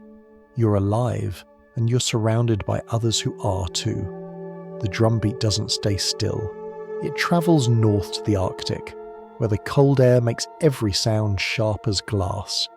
Here, among snow and seal fat lamps, the Inuit frame drum waits, a thin circle of wood stretched with hide, played not by striking the centre, but by brushing its rim.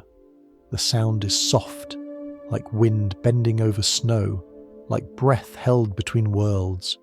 The drummers here don't just keep time, they summon it. In their ceremonies, rhythm isn't entertainment. It's conversation with spirits that travel through the air as easily as sound. If you close your eyes, you can see them. Figures in fur, moving slowly, drum beats echoing into white infinity. The rhythm bounces from ice to sky and back, turning silence into shape. You realise how adaptable rhythm is. It doesn't need language or heat or even crowds. It just needs something that can answer back. Now follow the beat further south, to a place where dust replaces snow and the air hums with warmth. In the red deserts of Australia, the sound changes again. The rhythm becomes story. The people here use it to map the land, to remember rivers, stars, and sacred paths. When they play, it's not just music, it's geography made audible. The pulse moves through them like the earth reminding itself of its own name. You can almost taste the air, dry, faintly metallic, heavy with meaning. The drum isn't the only instrument here. Sometimes it's a clapstick, sometimes a voice repeating a name until it becomes song. The same pattern passes down through generations, unchanged but alive. The elders say it isn't performance, it's maintenance. To play is to keep the world from forgetting itself. You realise something simple and profound. Rhythm has always been communal memory. Before books, before ink, people remembered through repetition. The drum doesn't just tell time, it keeps it. Each beat says, "We are still here." Around another fire, far away, different people gather. Their skin gleams with sweat, their faces shine with joy. The night is alive with call and response, feet stomping dust into pattern. Children laugh, elders nod, the young drum with reckless abandon. The circle is complete, not perfect. It doesn't need to be, but whole. You remember the first cave rhythm, that tentative tapping against bark and stone. Now it's matured, multiplied, passed through countless hands. Each community adds its own heartbeat, the tempo of rain, the pulse of labour, the cadence of celebration. It's strange to realise how similar they sound when you listen from far enough away. You think about what connects all these circles, Africa, the Arctic, Australia, and realise it isn't just sound, it's permission. Permission to be together, to belong without explanation. In the circle, no one performs alone. The drum is not separate from the people, it's their collective pulse made audible. A musician somewhere once said that rhythm is a mirror for equality. Every beat takes the same space in time. No beat lasts longer or demands more attention. It's democracy before politics, unity before law. The circle doesn't argue, it breathes. A soft breeze moves through the clearing. The fire flickers, throwing shadows that dance in perfect time. You watch the players' hands blur into motion, palms striking hide, fingers brushing edges, wrists flicking in graceful arcs. You realise there's no sheet music, no conductor. The coordination comes from listening. It's what humanity was doing long before it learned to read. The rhythm shifts again, faster now, then slow, then fast. The crowd follows easily, laughing when someone misses a cue, cheering when the pulse finds its way back. The moment feels timeless, but you know it's fragile. When the fire burns out, the drums will fall silent, and everyone will return to their separate lives. Still, for this moment the circle holds. You look down at your own hands. They itch to join in. The instinct is irresistible. You strike your palms together, gently at first, then firmer. The rhythm joins you instantly, folding your sound into the whole. You are part of it now. The circle doesn't care who you are, only that you keep the beat. Somewhere deep in your chest, your heart starts to sink again. The sound of flesh meeting flesh merges with breath, laughter, fire crackle, and the rustle of nearby trees. You can feel the boundary between your body and the world blur. This is what communion feels like. Not faith in an idea, but faith in rhythm itself.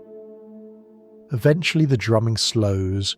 One by one the players fall silent, their hands resting on the skins as if soothing them back to sleep. The fire crackles softly, casting red light on their faces. For a moment, no one speaks.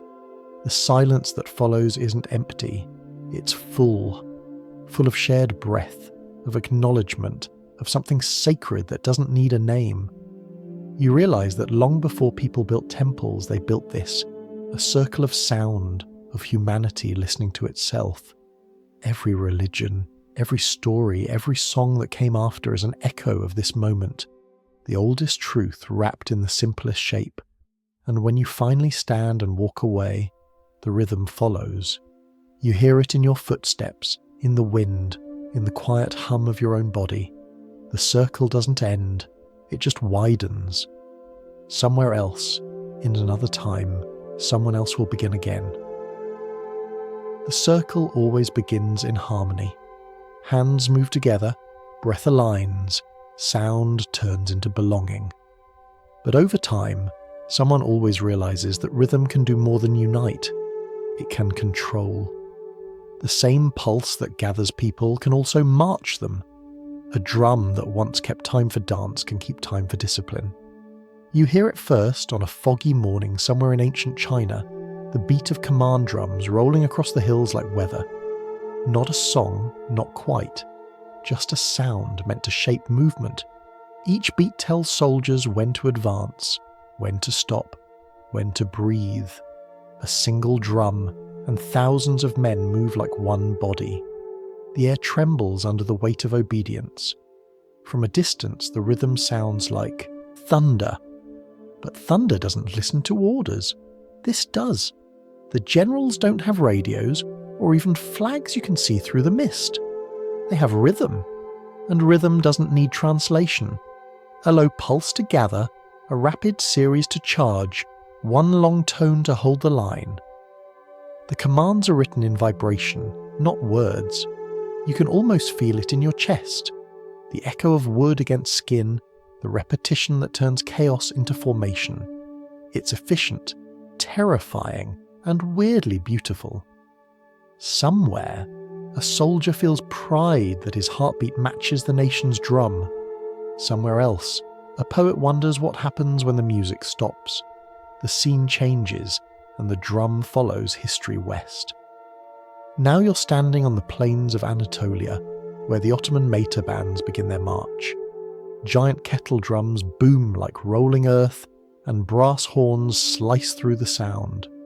The soldiers advance step by step, guided by rhythm more than reason.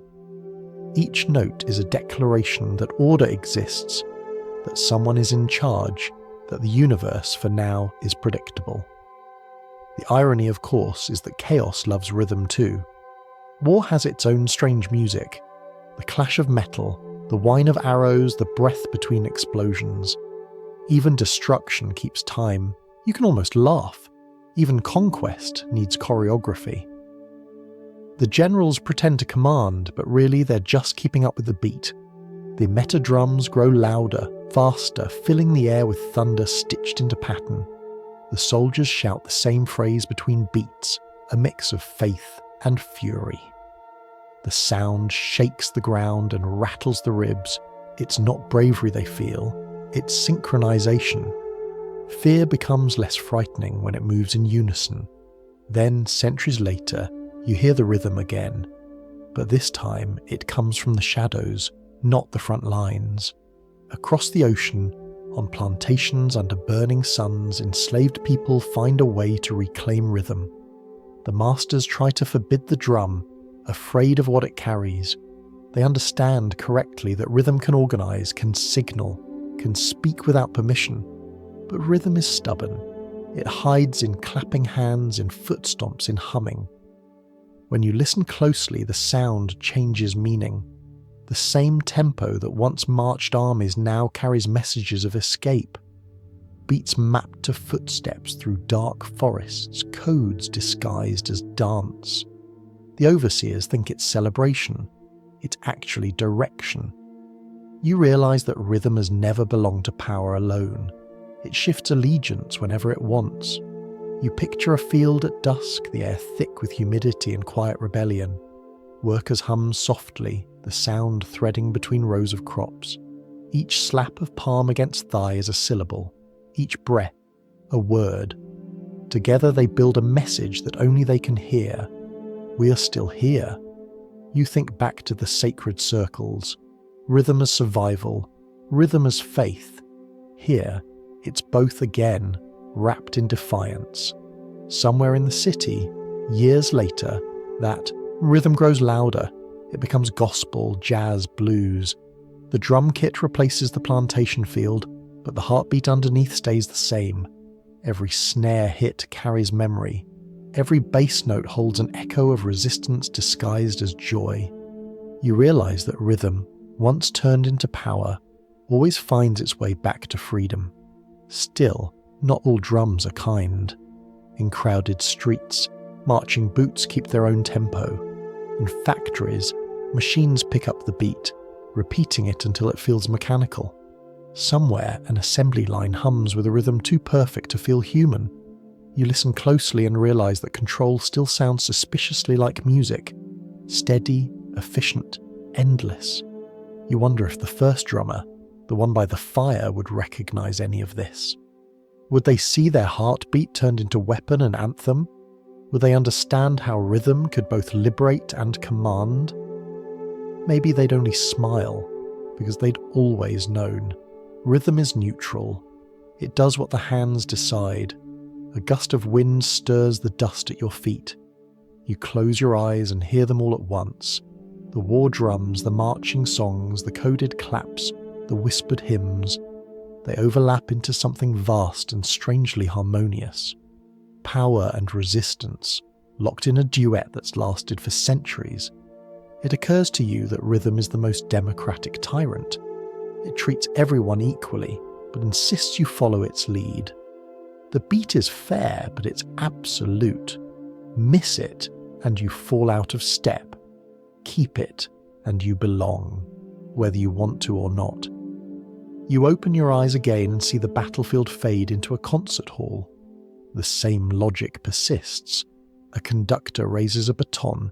Musicians wait for the downbeat. The audience holds its breath. Civilization, it turns out, is just war rehearsing in better clothes. Yet even here, between the violins and timpani, you can sense something softer beneath the structure. A heartbeat still stubbornly human. The final chord rings out. The audience claps in rhythm, as if trying to remind themselves they still can. You smile quietly. Rhythm began as connection, became control, and somehow, even under all its uniforms and hierarchies, it still ends as applause. Humans, despite everything, keep finding their way back to the circle. You step outside the hall and into the night air. The city hums with distant engines, footsteps, passing voices. The soundscape is different, but the pattern hasn't changed. Even traffic lights seem to blink in time. The rhythm never disappears, it just hides in new disguises. and as you walk through the quiet streets, your own steps begin to fall into sync with something larger, a slow, steady pulse rising from the world itself. Maybe the earth isn't done drumming yet. Maybe it never will be. The story of rhythm splits now, like a river that discovers two paths to the same sea. On one side, the beat slows, breathes, and listens to itself. On the other, it straightens its spine, sharpens its timing, and learns to march. The East and the West, two philosophies written in percussion, each claiming the same pulse but reading it differently. In the East, the drum begins with stillness. You can hear it long before it makes a sound. A tabla player sits cross-legged on the floor, palms poised above the skins, waiting. The silence is deliberate, the kind that teaches the air how to listen. When the first note finally lands, it's soft but precise, a raindrop hitting the surface of a pond. The sound doesn't end, it ripples. Every beat that follows feels like a continuation of that first decision to exist. Here, rhythm is not command, it's conversation. The tabla answers the sitar responds, and somewhere between them lies a dialogue older than words. Each strike is a syllable, each pause a breath. The music doesn't tell time, it expands it. You close your eyes and feel your heartbeat slowing, adjusting to a tempo that refuses to rush. Meditation disguised as mathematics. The drummer smiles slightly, not because the pattern is perfect, but because imperfection gives it life. The audience doesn't clap. They breathe with the rhythm, nod gently, drift inward. The sound doesn't rise to fill space, it creates space. If you listen closely, you realize it's not just percussion, it's philosophy made audible. Across the sea, another kind of drum waits, massive, disciplined, thunderous, the Japanese taiko. Here the rhythm doesn't whisper, it declares. The players stand in lines, their stances wide, their bodies wound tight as bowstrings. The sticks descend together, and the first strike shakes the ground. It's not chaos, it's unity through precision. The sound rolls outward like weather, a storm rehearsed to perfection. The taiko doesn't invite, it commands. But there's no cruelty in its authority. It's a lesson in presence. Every motion has purpose. Every strike echoes control balanced by surrender. The body moves as one with the drum, muscle and wood merging until it's hard to tell which side is striking. You can feel it through your skin, the discipline of centuries vibrating in each note. And yet, there's a strange gentleness underneath all that thunder. The power isn't violent, it's cleansing, like waves pounding ashore. After the last strike, the silence that follows feels holy. You realize both tabla and taiko are chasing the same goal, balance. One through breath, the other through discipline. Two sides of one drum. Further south, in the islands of Indonesia, rhythm becomes play again. The kendang leads the gamelan, its tone quick and teasing. The sound here doesn't build walls or temples, it builds moments. Metallic gongs shimmer like sunlight on water, and the drum dances among them, a guide rather than a ruler. The players smile. The audience smiles back. The rhythm here doesn't demand reverence, it simply asks you to join. If you listen carefully, you can hear laughter, woven between beats. That's something the East never lost, the sense that rhythm is joy pretending to be order. A pulse can be sacred and still laugh at itself. Now, drift westward. The air changes, the rhythm straightens its back. Somewhere in a stone cathedral, a monk strikes a small drum, slow and careful, marking the hour for prayer. The sound echoes through arches of stone, precise, symmetrical. It's not meant to inspire, it's meant to remind. The drum here measures obedience. Centuries later, rhythm moves from monastery to parade ground. Soldiers march in step, boots landing on cobblestones in exact sequence. You can hear the hierarchy in it, no room for improvisation. This is rhythm as architecture, not conversation. The beat doesn't flow, it constructs.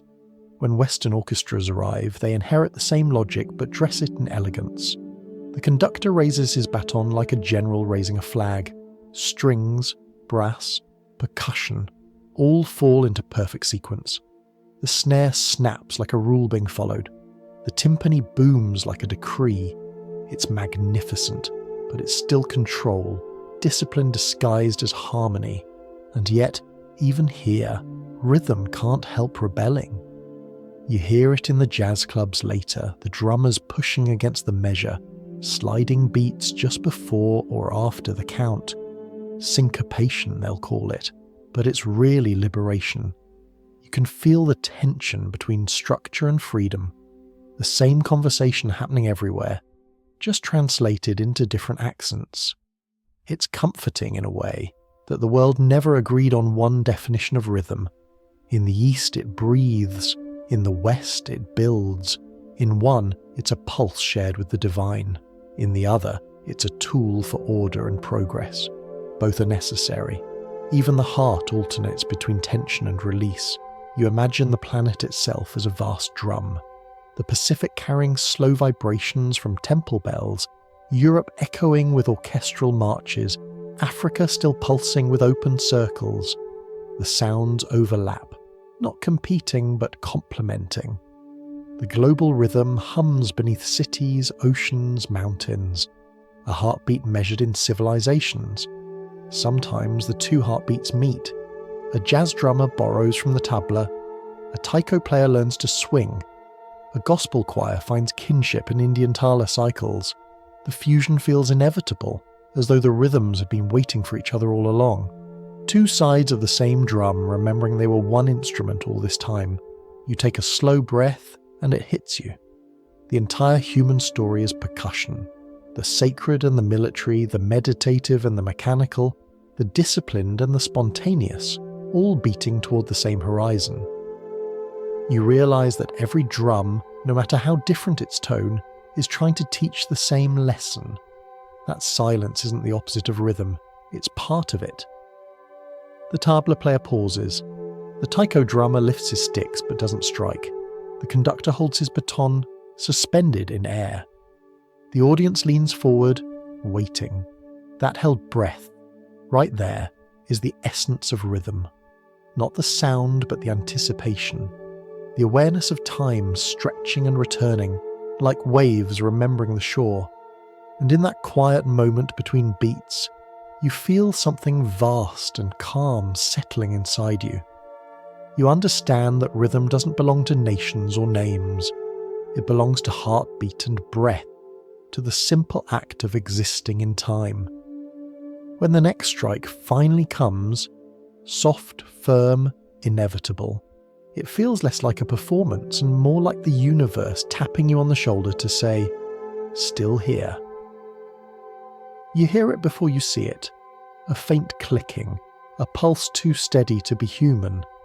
It isn't a drum or a heartbeat this time, it's something newer, stranger, a rhythm that doesn't breathe but still insists on existing. Somewhere, in a dim studio full of blinking lights, a machine has learned to keep time. The hands are gone now. No wood, no hide, no circle of bodies around a fire. Just small boxes filled with wires and quiet ambition. A musician presses a button and the room comes alive with rhythm. It's sharp, flawless, endlessly patient. The sound loops perfectly over and over without a single hesitation. A beat that never tires, never falters, never forgets. The first electronic drums were humble, circuits pretending to be skin. They weren't fooling anyone, but no one cared. The charm was in the repetition, in the precision. You could sculpt rhythm now like clay. You could program heartbeat itself. Some called it the future. Others said it was cheating. But in truth, it was just evolution. Rhythm discovering electricity. You imagine one of these machines sitting quietly in the dark, humming to itself between sessions, waiting for someone to press play.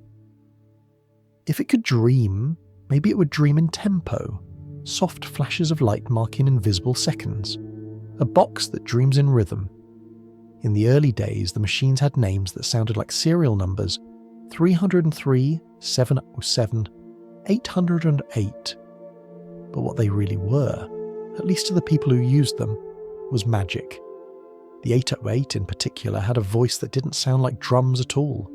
Too deep, too round, too perfect. Yet somehow it felt human. It could whisper and roar, could anchor a song or make an empty room sound like a universe. Whole genres were born from its mistakes, from its refusal to sound real. You think about how far rhythm has come, from stones in caves to sound carved from voltage, from wood smoke to neon, from sweat to signal. The distance should feel vast, but it doesn't. The pulse is still the same. Humans still crave the same comfort, something steady in a world that never stops changing. In one corner of the world, a DJ leans over a glowing console, mixing beats that will make strangers dance in perfect time. In another, a producer sits alone with headphones, sculpting digital percussion like meditation. Somewhere else, a child taps a phone screen, layering sounds into a loop. None of them are playing instruments in the traditional sense, but all of them are drumming. Just differently. If you listen closely, the modern rhythm still carries the memory of the old ones. The sub-bass kick that shakes the floor is just the taiko reborn. The snare that snaps on every second beat, that's the echo of war drums reprogrammed for dance. The hi-hats ticking like breath, that's the whisper of hands against bark in the first cave. Nothing's been lost, it's just wearing new clothes. You can't help smiling at the irony. The machines built to replace humans ended up needing them again, for groove, for imperfection, for soul. You can program a pattern, but you can't program intention. The smallest delay, the faintest push ahead of the beat, those are the moments where music feels alive. Even algorithms need a backbeat. The human body, of course, hasn't changed. It still measures time in muscle and blood. You might not be conscious of it, but when you listen to a song, your heart adjusts its tempo slightly, matching the rhythm. You become part of the machine, and the machine becomes part of you. A shared system, a temporary peace between code and pulse. Somewhere, in the glow of computer screens, you can almost see it. The ghost of a drum circle reborn as data. 1,000 invisible hands playing together across the planet, no fire, no dust, just light. The sound waves ripple outward through headphones and speakers, through cities and clouds, through distance itself. A new kind of circle, global and endless. And yet the ritual hasn't changed. People still gather for it. They still close their eyes and move their bodies. They still feel the same surrender to something larger. The only difference is the tools. The heart, as usual, keeps doing its part, reminding everything else what rhythm is supposed to feel like. You pause for a moment and think of the absurd beauty of it all. That billions of years after stars first pulsed in darkness, creatures made of stardust now build machines to imitate that pulse. We never stopped listening to the universe. We just gave it a beat. The room around you hums softly. Maybe there's a computer fan spinning somewhere, a low mechanical drone that sounds oddly like breathing. Maybe your own pulse answers it, unconsciously syncing. For a second, it's hard to tell where biology ends and technology begins. The difference fades into rhythm. The machines hum louder. Beats multiply, merge, twist. A rhythm built from electricity suddenly feels organic, alive in the way repetition becomes truth. The pattern grows until it feels like the city itself is dancing. Traffic lights blink on cue, elevators chime in harmony, footsteps on pavement create polyrhythms without trying. You step outside and realize how loud the silence beneath all this noise really is. Every vibration, train, car, streetlight, is part of the same composition. The old drum never stopped. It just moved underground, beneath the skin of cables and glass. The city is the new instrument. Its heartbeat is electric. You listen to the hum of streetlights, the rhythmic thump of a passing train, the distant echo of music leaking from a club window. Every sound fits perfectly, as if the planet itself has learned to produce its own electronic score. The wind blows through metal grates with a steady whoosh, a digital sigh. Even the stars overhead seem to pulse faintly, as if nodding to the rhythm below. It's not just noise, it's continuity. The same pulse that once echoed in caves and temples now hums in circuits. The same instinct that drove hands to beat on logs drives fingers to press keys. The body remembers. The universe remembers. You close your eyes, and for a moment it feels like everything is drumming. The cables under your feet, the heart in your chest, the endless static between galaxies. It's all the same pattern, repeating itself through every medium it can find. The rhythm survived language, empire, and even electricity. You breathe in time with the sound, and when you exhale, you smile. Somewhere a drum machine loops another cycle. Somewhere a heartbeat answers. The two are still talking, still keeping each other company across the long corridor of history. And when the last beat fades, you realize something quietly profound. The rhythm never belonged to the instrument. It always belonged to you. Before there were towers, there were whispers, the kind that rise from the river at dawn, when fog still hides the shoreline and the city hasn't yet decided to exist. You stand where lower Manhattan will one day glitter, and for now it's only mud and promise. The harbour smells of salt and coal smoke. Ship bells echo through the haze, gentle and tired. It's the early 19th century. The tallest buildings are barely taller than the horses that pass them. Everything leans slightly, as if waiting for permission to stand straighter. Streets are narrow, uneven, cluttered with carts and barrels. The sound of hammers drifts from dockyards, where men patch ships instead of dreams. Beneath it all, unseen but certain, lies granite. A bedrock spine that runs deep into the earth. The geologist of the future will marvel at it, call it destiny. But for now, it's just solid ground. Indifferent, ancient, patient. It has no idea it's about to be turned into a launching pad for ambition. Gravity, you realize, was the first architect. It built every mountain, pulled every river downhill, carved the valleys where people would later build. Humans didn't defeat gravity. They merely learned to negotiate with it. And here, on this island of stone and silt, the negotiations are about to get serious. The air carries the smell of new industry. Coal smoke, river mud, a faint tang of oil. Seagulls wheel above the piers, arguing over scraps. Steam whistles echo like metallic sighs. The world is learning to make noise, and noise, as always, is a sign that something wants to grow. In these early years, the buildings are small and square, made of brick and hope. Their walls are thick because they don't trust the wind yet. They stand shoulder to shoulder, cautious little boxes staring nervously at the water. But inside them, deals are being made. Ledgers are filling with numbers. Somewhere between the wharf and the counting house, ambition starts to wake up. You walk past a row of warehouses, their windows glowing faintly from within. Behind the glass, men in waistcoats write letters to people who will never see this place, but will one day depend on it. Every line of ink is a promise. Every signature a small act of faith in the future. The city is still horizontal, but its ideas are already vertical. Out in the harbour, ships lean against the current. Their masts point upward, almost impatiently. You can see the metaphor forming, every pole a prototype, every rope a rehearsal for something taller. The skyline, still unborn, already feels inevitable.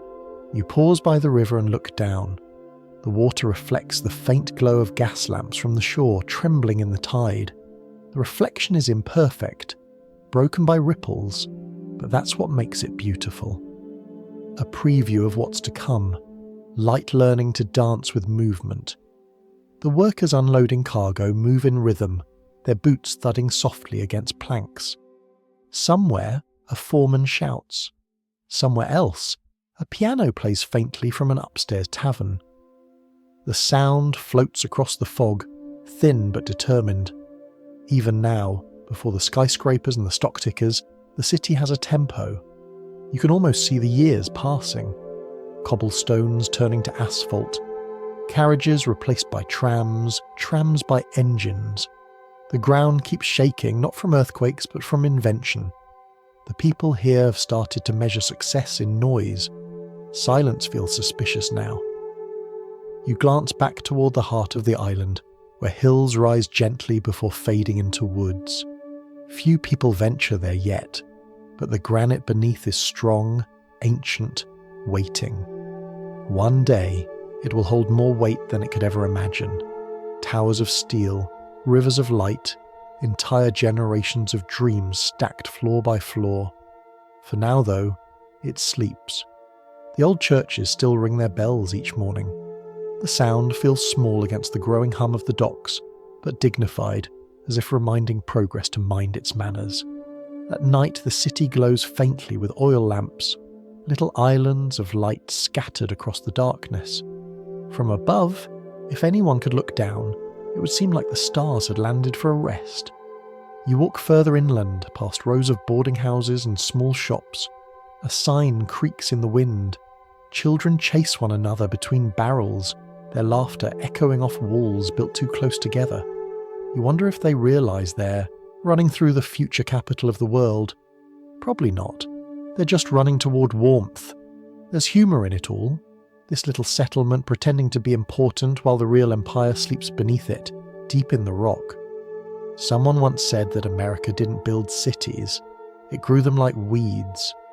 But here, on this granite island, it feels more like cultivation. Every hammer strike, every ledger entry, every coal shipment is another seed in the soil. The harbour fog thickens, wrapping the streets in soft mystery. Somewhere a ship's horn calls out, long, low, patient. You think of the pharaohs building pyramids in the sand, of priests measuring stars over Teotihuacan. Different eras, same story. Humans endlessly stacking matter against time. The materials change. Limestone, obsidian, granite, steel. But the impulse stays the same. To build, to rise, to reach beyond the limits of breath. You lean against a stone wall and feel its cold solidity. It's comforting, knowing that everything above will someday depend on this. Bedrock doesn't envy the skyline, it supports it quietly. The way belief supports doubt, or memory supports progress. Every civilization stands on something older that never asks for credit. The fog begins to lift. Across the harbour, the faint outline of Brooklyn appears, sleepy and small. The sun pushes through the clouds, touching the water in long, trembling beams. The city wakes again, creaking, coughing, dreaming. And as the light grows stronger, it hits the windows of a tall warehouse, glinting like a promise.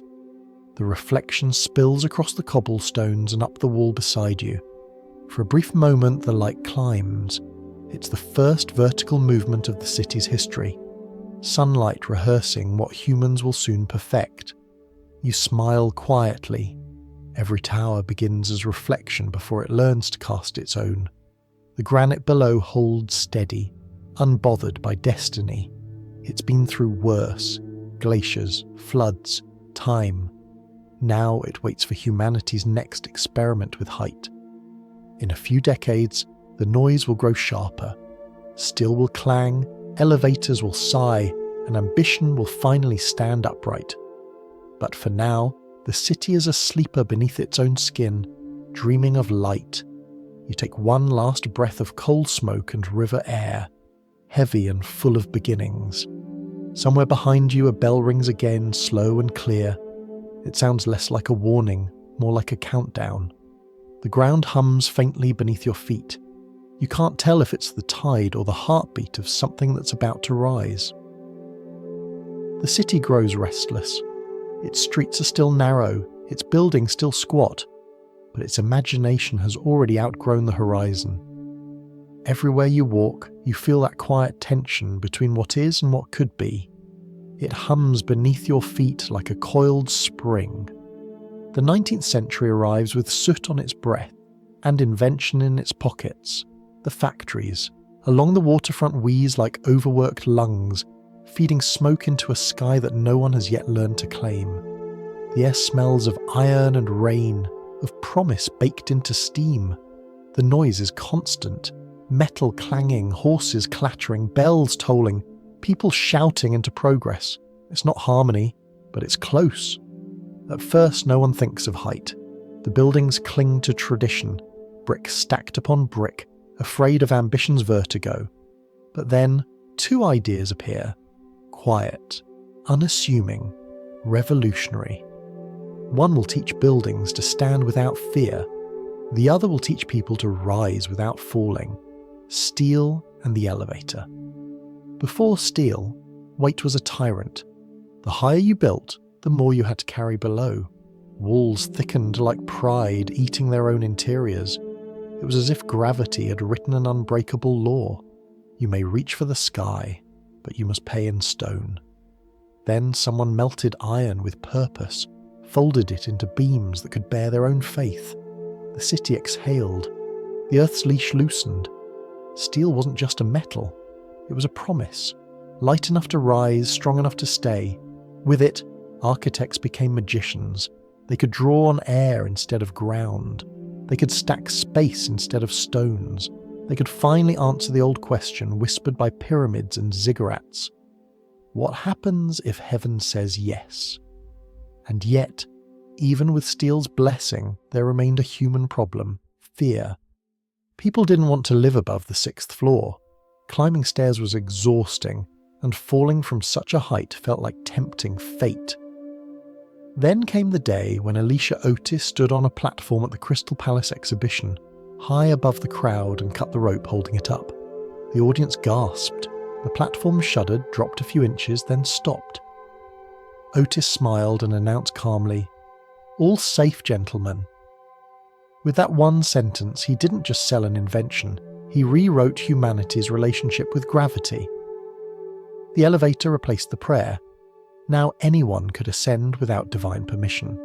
The sky had stairs. You imagine those early elevators, slow, creaky, operated by hand. The cables groaned like tired gods, but they held. Each trip upward was a small act of faith, a vertical confession. The passengers stood still, listening to the hum of machinery that felt like destiny rehearsing its next move. With steel and the elevator, the city finally learns to stretch. The first skeletal towers rise from the granite, thin and experimental. Their windows shine with pride, reflecting sunlight in ways the old brick never could. Construction sites fill the air with metallic symphonies, hammers ringing like bells, rivets snapping into place with bright sparks. You stand below one of these new giants and tilt your head upward. The scaffolding disappears into mist. The sound of workers shouting drifts down in fragments, like words lost in translation. Someone drops a tool, and it falls for what feels like forever before, clattering to the street. You step back instinctively, smiling. Humanity has always measured success by how far things can fall without breaking. The wind whistles through the unfinished floors, turning the building into a giant flute.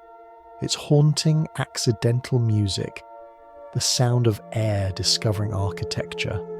You realise this is the first time the city has truly learned to sing. Below, the crowd watches the workers with awe and mild disbelief. A woman in a bonnet mutters that it's unnatural. A man beside her says it's genius. A boy points upward and asks, "Does it touch the clouds?" His father answers, "Not yet." The words linger like prophecy. At dusk, when the last rivet is driven, the structure stands tall against the red sky. It's not beautiful yet, just a skeleton, but it's undeniable. The sunlight glints off its frame, scattering gold across the street below. Someone starts clapping. Others join in. The noise rises upward, as if the city itself were applauding its new ability to stand taller than its own fear. Inside the bars and cafes nearby, conversation changes. Architects sketch ideas on napkins. Bankers dream of offices above the fog. Poets compare windows to stars. Everyone feels it. The horizon is no longer enough. The city has discovered a new direction, up. There's humour in the sudden rush. People who once complained about climbing stairs now pay extra to live higher. A new phrase enters the language, penthouse. It sounds almost holy. Even gravity seems amused, watching quietly as humans begin to cheat politely, one floor at a time. You walk through the streets as night falls. The gas lamps flicker below, but up there, 3, 4, 5 stories high, electric light begins to glow through the glass.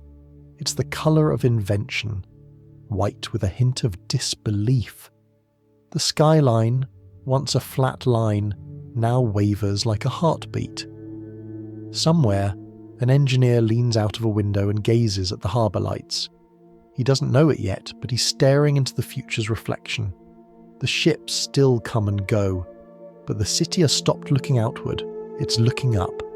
You stand beneath the rising tower and listen. The wind moves between beams, making a sound like breath. It feels alive. For the first time, you understand that cities have lungs. They inhale progress, exhale skyline. And as the last workers pack their tools and descend the temporary stairs, one looks back over his shoulder at what they've built. Imagine, he says softly, when there are 100 of them. His friend laughs, thinking it's a joke. But you know it isn't. The granite island has only just begun to wake. By midnight, the fog rolls back in. The new steel frame gleams faintly under the moonlight, half ghost, half prophecy. Somewhere inside, an elevator creaks as it descends, empty but still faithful. You can almost hear it whispering to the future, "All safe, gentlemen." By the early 20th century, the city has outgrown its shyness. Steel now speaks the language fluently, and the skyline begins to take on a personality. Confident, competitive, faintly vain. From the harbour, Manhattan no longer looks like a place to live. It looks like an argument with gravity. You walk through the streets one misty evening and realise that the city no longer hides its ambition. It gleams openly. The air smells of rain and electricity, a scent that only progress could invent. Every surface seems polished to prove a point. The buildings rise like sentences that forgot to end, clauses of steel and light, punctuated by pride.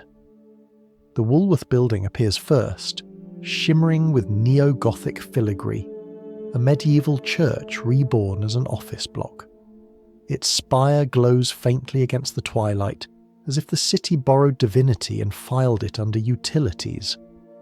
When it opens in 1913, people call it the Cathedral of Commerce. You smile at the phrase. Religion has changed denominations again. The tithe is rent, and the sermon is profit. Step inside, and the floor smells of marble and raincoats. The ceiling arches high, painted with angels who seem confused by the paperwork below. A clerk looks up at the mosaics, shrugs, and returns to his typewriter. It's oddly fitting. Heaven subcontracted to administration. Not far away, a new kind of beauty starts to take shape. The Chrysler Building, all chrome and ambition. It doesn't hide its purpose, it celebrates it. The spire catches the sun like a blade. Each curve feels like motion trapped mid-leap. Even the gargoyles wear hubcaps. You can almost hear the hum of jazz rising from the streets below, syncopated, shining, alive. Steel hums like saxophones now. Stone folds itself into rhythm. The city has learned not just to build, but to perform. Every tower competes for attention, but together they create harmony, a skyline that swings. Then comes the Empire State Building, the grand statement of confidence built during a time when confidence was in short supply. The Great Depression grinds on below, but above, the steel keeps rising. 1 floor a day, rivets flying, workers perched on beams like resting birds. Photographs later will make it look heroic. The truth is simpler. It was lunch break. You look up from the street as the final spire pierces the cloud line. Someone nearby mutters, "It'll never fill." But they're wrong. It will fill with dreamers, tourists, clerks, and believers in upward motion. For decades, it will stand as proof that even during hard times, humans build hope taller than reason. Competition becomes the city's favourite sport. Each architect tries to outshine the last. The skyline becomes a scoreboard written in steel. Humour lives in the numbers, height measured in feet, ambition in floors. Someone quips that New York's motto should be more stories every year. You suspect it's already true. At night, the streets mirror the sky. Rain slicks the pavement into a second constellation, each reflection trembling with traffic lights and neon. You stand at a corner, watching light ripple across puddles, and realise that for the first time in history, a civilization's temples face downward too. A dual heaven, one in the air, one in the gutter. The soundscape changes as well. Instead of drums or hymns, you hear elevators sighing, typewriters ticking, footsteps echoing off marble. The city's music is mechanical but strangely comforting. It hums in 4/4 time, industry's lullaby. From above, through an open office window, comes the clatter of a stock ticker, the shuffle of paper, and laughter that sounds a little nervous. You can feel the optimism stretching thin, but it's still bright. The buildings themselves seem unaware that economics have limits. Faith, once placed in gods or kings, has found a new altar: productivity. Yet it isn't all cynicism. There's poetry in this faith too. The skyscraper, for all its arrogance, is still a love letter to possibility. Each floor an act of belief that people will keep showing up, that the lights will stay on, that progress deserves to be visible from the harbour. You step into a lobby one afternoon to escape the rain. The walls shimmer with brass, polished so carefully you can see your reflection multiplied. You look older, smaller, but oddly proud. The guard nods politely, his voice echoing as he says hello. For a second, you imagine what the pharaohs would think, that humans have finally built tombs for the living. Only these tombs have windows. Outside, the city exhales steam through its manholes like a dragon with polite manners. Taxi horns punctuate the rhythm, and the scent of roasted chestnuts drift through the cold air. The towers rise above it all, glowing softly, their windows forming constellations that change every night depending on who stays late. From a distance, the skyline looks almost fragile, thin lines of light floating in fog. But up close, it's dense, loud, relentless. You run your hand along the cool side of a steel column, feeling its hum. The building is alive in a way temples never were. Its prayers are measured in kilowatts. There's a certain comedy in it, the human tendency to reinvent reverence every time we run out of mysteries. Once it was the sun, then it was gods. Now it's progress. The devotion stays the same, only the address changes. As night deepens, you ride an elevator to the top of the Empire State. The operator wears a neat uniform and an expression halfway between pride and boredom.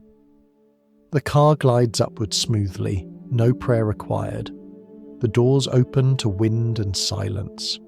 You step onto the observation deck, the whole city spread beneath you. Bridges like silver threads, streets glowing like veins. The air smells of rain and ozone. You lean on the railing and look down at the reflection of the stars in the river. For a moment, you can't tell which side is sky. The city hums. Softly below, its heart beats steady. It's beautiful, absurd and unstoppable. A cathedral without clergy, a sermon without words, a hymn built of light. You realise that no one conquered gravity. They simply negotiated better terms. And as the wind brushes your face, you whisper to yourself a quiet truth. Ambition is just faith wearing new clothes. Morning begins like any other. The light rises between the towers, glinting off the glass as it always has. The city hums its familiar tune. Taxis honking, vendors calling, elevators sighing as they climb. Somewhere, someone buys coffee. Someone curses traffic. Someone hums a song they don't remember learning. It is an ordinary day in a city that doesn't believe in silence. Then, for a moment, everything changes. There are no words loud enough to explain it, so history will later try to describe the absence instead. The sound cut off mid-sentence, the sky folding in on itself. The light turns grey, not like dusk, but like paper burning from the edges. Time slows down, though the clocks keep moving. You don't need to see it happen to feel it. The air itself seems to flinch. A noise too large for the world passes through it, then stops. The city, built on movement, suddenly forgets how to breathe. When dust begins to fall, it's soft at first, like early snow, then thicker, darker, heavier. The colour of grief before anyone names it. People cover their faces not to hide, but to keep breathing.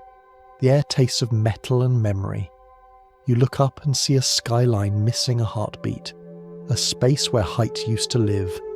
Nothing prepares you for the silence that follows. Not the sirens, not the shouting, not the distant rumble of collapse. Because beneath it all, there is a deeper quiet. A pause so profound it feels geological. Even the pigeons stop mid-flight. In those hours, the city feels impossibly small. Streets that once stretched to infinity now end in barricades of dust. People move like sleepwalkers, coated in ash, eyes wide and disbelieving. Strangers hold hands without thinking. Someone offers water. Someone else whispers a prayer without knowing who might be listening. The towers were never just buildings. They were punctuation marks in the skyline, exclamation points made of steel and sunlight. Now, the sentence feels unfinished. You can see it in every face. The question of what remains when the symbols of progress fall back to earth. The air smells like paper, smoke, and sorrow. Somewhere a siren wails and keeps wailing, because stopping would sound too much like acceptance. The wind picks up, swirling the dust into small ghosts that drift down streets that don't recognize themselves anymore. Hours later, when the fires fade to embers, the silence begins its slow return. It's not peaceful, it's hollow. The city that once sang in every key now hums in monotone. The subways stop, the power flickers, the phones fail, the heartbeat of infrastructure falters, replaced by the shuffling of feet and the soft murmur of disbelief. You walk through lower Manhattan and see faces covered in grey, eyes searching upward out of habit. The instinct to look up is still there, even when there's nothing left to find.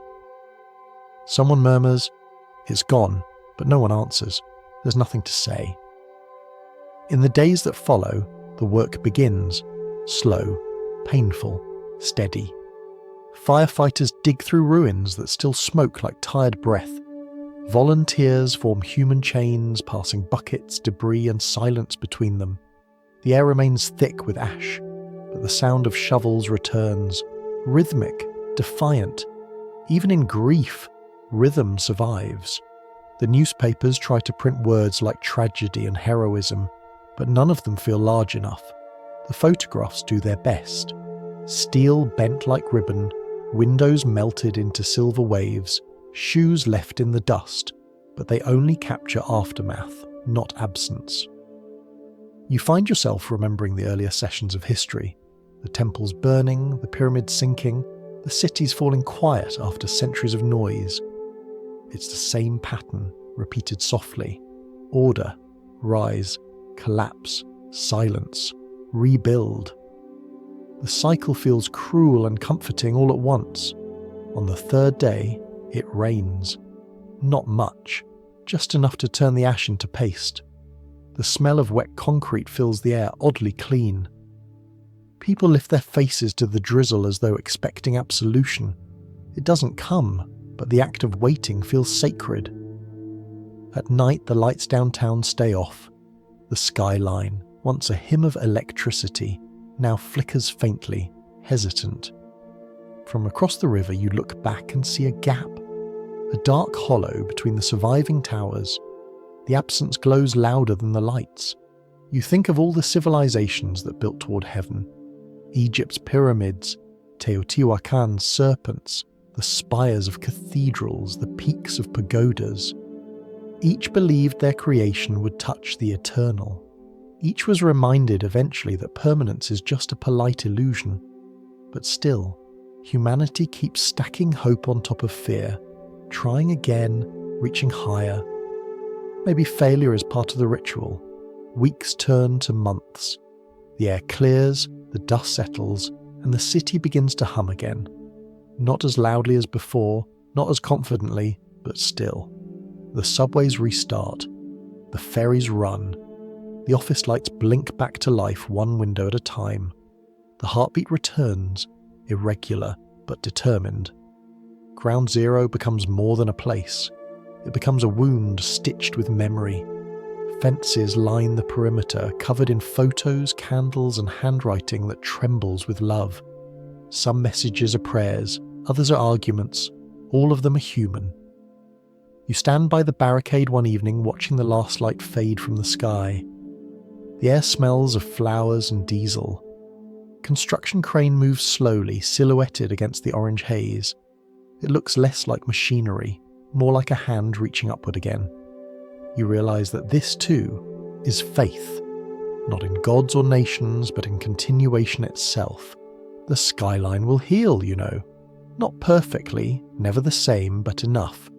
Cities, like people, grow scar tissue where their pride once stood. And beneath it all, the granite holds steady, the same bedrock that bore the first dreams of height. It doesn't mourn, it endures. Night falls completely. The city's lights flicker on one by one, cautious, respectful. The reflection in the river trembles but holds. For the first time since that morning, you hear something familiar. The faint hum of the grid waking again. Electricity finding its voice. It's not triumph. It's continuity. You take a deep breath. The air still tastes faintly of smoke, but there's freshness underneath. The city exhales, slow and tired. Somewhere a bell rings. Somewhere else, someone laughs for the first time in days, and you understand that even when the sky falls, humanity doesn't stay down for long. It gathers dust, memory, and courage, and begins, quietly, to rebuild the light. Morning comes gently now. The city wakes slower than it used to, as if careful not to disturb its own ghosts. The first trains rattle beneath the streets, the sound less like motion and more like a heartbeat checking in. Outside, the sky over Lower Manhattan blushes pale gold, and for the first time in years, light falls without hesitation. You walk toward the place where absence once stood. The air feels different here, cleaner, somehow heavier at the same time. The streets have been repaved, but beneath them, memory remains layered like sediment. People walk quietly, as though entering a cathedral without realizing it. Coffee cups clink, shoes tap on concrete, conversation floats soft and respectful. Life, returning on tiptoe. Where ruins once smoked, glass now rises. It doesn't shout, it reflects. The new tower catches the morning light and folds it gently, sending it back toward the river and the sky. It doesn't try to outshine what was lost. It simply acknowledges it. Every pane a mirror for everything that came before. The building doesn't pierce the clouds in arrogance. It leans into them with grace. One World Trade Center, a name that feels less like an address and more like a sentence finished at last. It gleams, but softly, its reflection shifting with every change of light. You can see fragments of the old skyline in its surface, as though the past is still allowed to visit. If you move a few steps to the side, the building vanishes into the sky, perfectly mirrored, the city's newest illusion, built not from pride, but humility. Down below, the memorial pools lie where the towers once stood, vast squares of water that flow endlessly inward, disappearing into darkness. You lean over the edge and look down. The water falls smoothly, soundlessly, its surface alive with ripples. It feels less like design and more like breath. Names line the edges, thousands of them, carved into bronze, each one turning warm in the sunlight. When the wind moves, you can almost hear whispers rising with it. The sound of water replaces the noise of collapse. The fountains don't roar, they murmur. It's the city's new heartbeat, quieter, slower, patient. Children toss petals into the pool and watch them drift. Tourists take photographs, but they lower their voices first. Even the pigeons seem gentler here. You close your eyes for a moment. Behind your eyelids, the city still glows in fragments. The towers before, the dust after, the light now. Time overlaps softly, like three transparencies stacked together. The sound of running water merges with the hum of traffic and the faint buzz of power lines.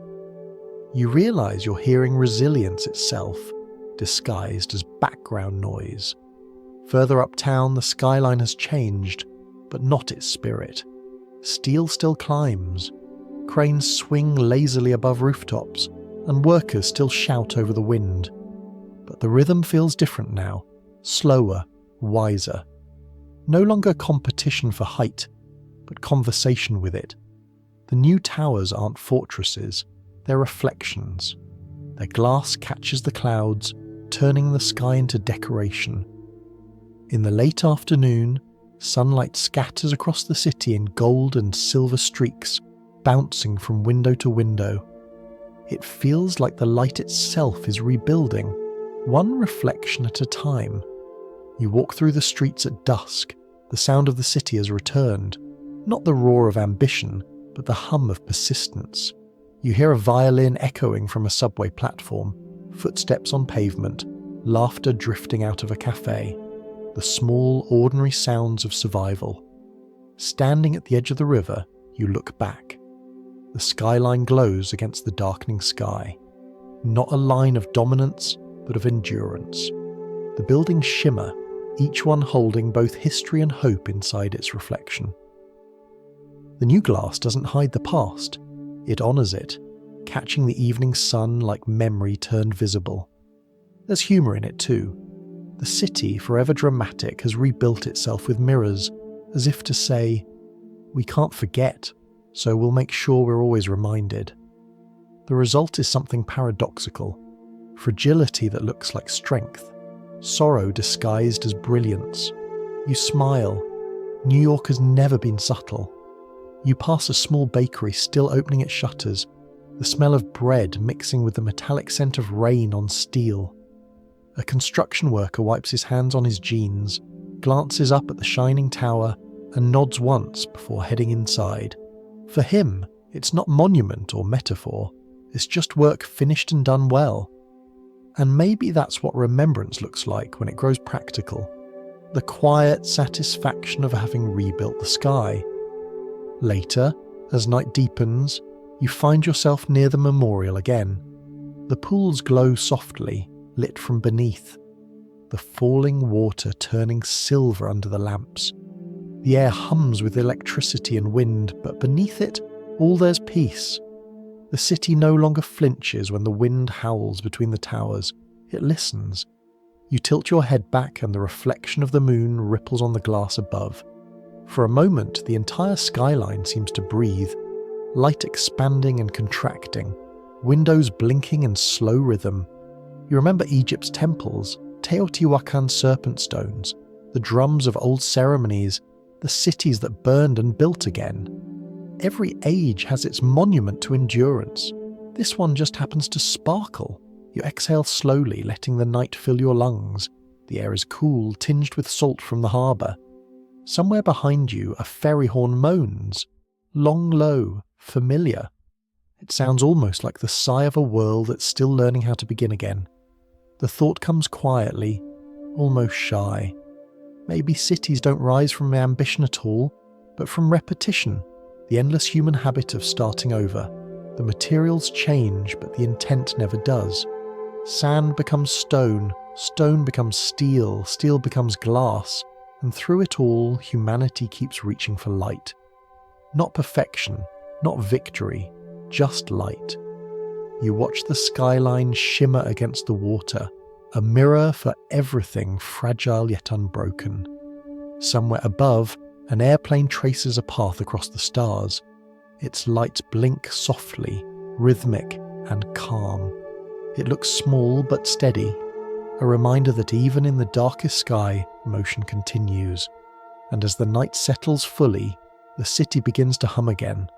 Subways rumble below, streetlights flicker awake, and the wind whistles gently through the canyons of glass. The skyline, rebuilt and redefined, glows like a heartbeat rediscovered. You think of all the civilizations that have come before, all the ruins that became foundations, all the prayers that turned into buildings. From sand to steel, from prayer to power, you've built and rebuilt toward the light, because that's what survival looks like when it learns to dream. Hey there, you've made it to the end. Or maybe you've drifted somewhere in the middle, half awake, half dreaming. Either way, you're still here, and that's what matters. The story doesn't end so much as it settles, like dust after construction, or sunlight after a long night. Look around you. The world you live in, the cities, the houses, the small comforts of electricity and glass, they're all descendants of the same quiet instinct that began in the sand. People, for as long as they've had hands, have built things that point upward. At first, it was survival. Then, it was worship. Then, ambition. And somewhere along the line, it became habit. A rhythm we couldn't stop keeping. It's strange to think how every era believed it had finally figured it out.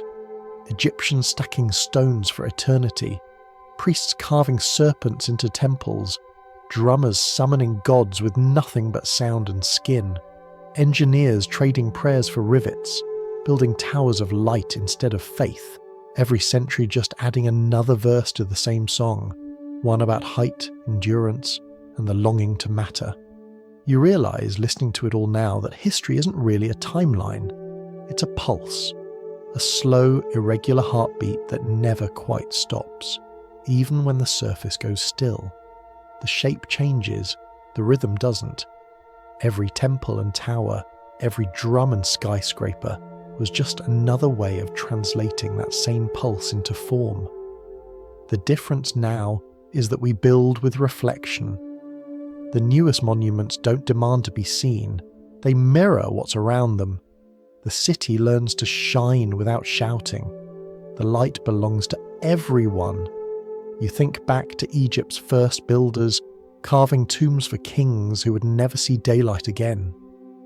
They believed in an afterlife made of symmetry and sun. Teotihuacan's priests believed in order so fierce that even death had geometry. The drummers of the ancient world believed in connection, rhythm as shared breath. And modern architects, they believe in endurance, in steel that bends but doesn't break, in glass that remembers sunlight without needing to own it. Maybe belief never really changed. It just learned better materials. You take a slow breath and picture the whole story at once. Sand giving way to stone, stone giving way to metal, metal melting into light, each step closer to transparency, to something you can see through, even if you can't quite hold it. Maybe progress isn't a climb, but a gradual clearing of the fog. Above the city now, night has returned. The skyline glows like a constellation drawn by someone who couldn't stop correcting their own design. Each window is a tiny star, each floor a layer of quiet persistence. And if you squint, you can almost see the pattern, a reminder that every civilization, no matter how different, dreams of brightness against darkness. You walk through the city one last time. The streets are damp from a late rain, and the reflections shimmer like second worlds. A taxi passes, its lights breaking into gold ribbons across the puddles. The hum of an air vent sounds faintly like breathing. Even silence here has rhythm. You stop at a corner and look up. One World Trade rises ahead, its surface catching the moonlight, and the cities glow all at once. The glass doesn't boast, it listens. In its reflection, you see not just buildings, but memory, layers of time folded into transparency. Every decade, every voice, every rebuild is still there, quietly refracted. It's easy to think of cities as permanent, but they aren't. They're just the latest version of a human heartbeat, temporary but determined. They fall, they rise, they change names and skylines, but the rhythm beneath, the need to reach, to rebuild, to try again, that never disappears. You can almost hear it under your own pulse now, steady and patient. A soft wind moves through the streets. Somewhere a street musician taps on an overturned bucket, playing for no one in particular. The sound echoes down the block, simple, imperfect, human. You smile. There it is again. The first drum, the first heartbeat, the first intention. Still alive, still finding its way through metal and memory. The world hums with quiet electricity. Light spills out of windows, flickers through trees, bounces from glass to puddle to sky. Every reflection feels like a thank you note from the past. You stand there long enough to feel time stretch thin. All those builders, dreamers and drummers working through you now, their efforts condensed into the comfort of standing still in a lit street at night. You wonder if they would recognize the world they began. Maybe. They'd understand the rhythm at least. The rest is just detail. Somewhere, a siren wails in the distance, then fades. A train passes underground, its vibration felt more than heard. The wind shifts, carrying the smell of rain and electricity, the scent of every century that has ever dared to build. You realize how similar they all are. Mud bricks and steel frames, temples and offices, prayer and progress, all temporary scaffolding around the same small miracle, life continuing. You take one last look at the skyline. The light catches your face, soft and forgiving. It doesn't care who you are, only that you're here to see it, and that's enough. Maybe survival has always been a kind of worship, not of gods, but of possibility. Maybe the real cathedral isn't the one built of glass or granite, but the one made of people quietly enduring, quietly rebuilding, quietly refusing to stop. The river nearby reflects the city perfectly, its surface trembling just enough to remind you that even beauty can shake. Somewhere above, the first hint of dawn begins to stretch over the water. The light is thin but confident, the same colour it must have been when the first fire was struck in a cave, when the first drum beat against skin, when the first stone was stacked into a wall. The world never really starts over. It just remembers how to begin again. You take a deep breath. The city exhales with you. The hum of traffic grows softer, replaced by the whisper of early birds. Windows brighten one by one as people wake to another day that isn't perfect but is still possible. And as the sun clears the edge of the river, turning the buildings to gold, you understand what all those centuries of builders were really doing. They weren't trying to defeat darkness. They were just trying to give the light something to stand on.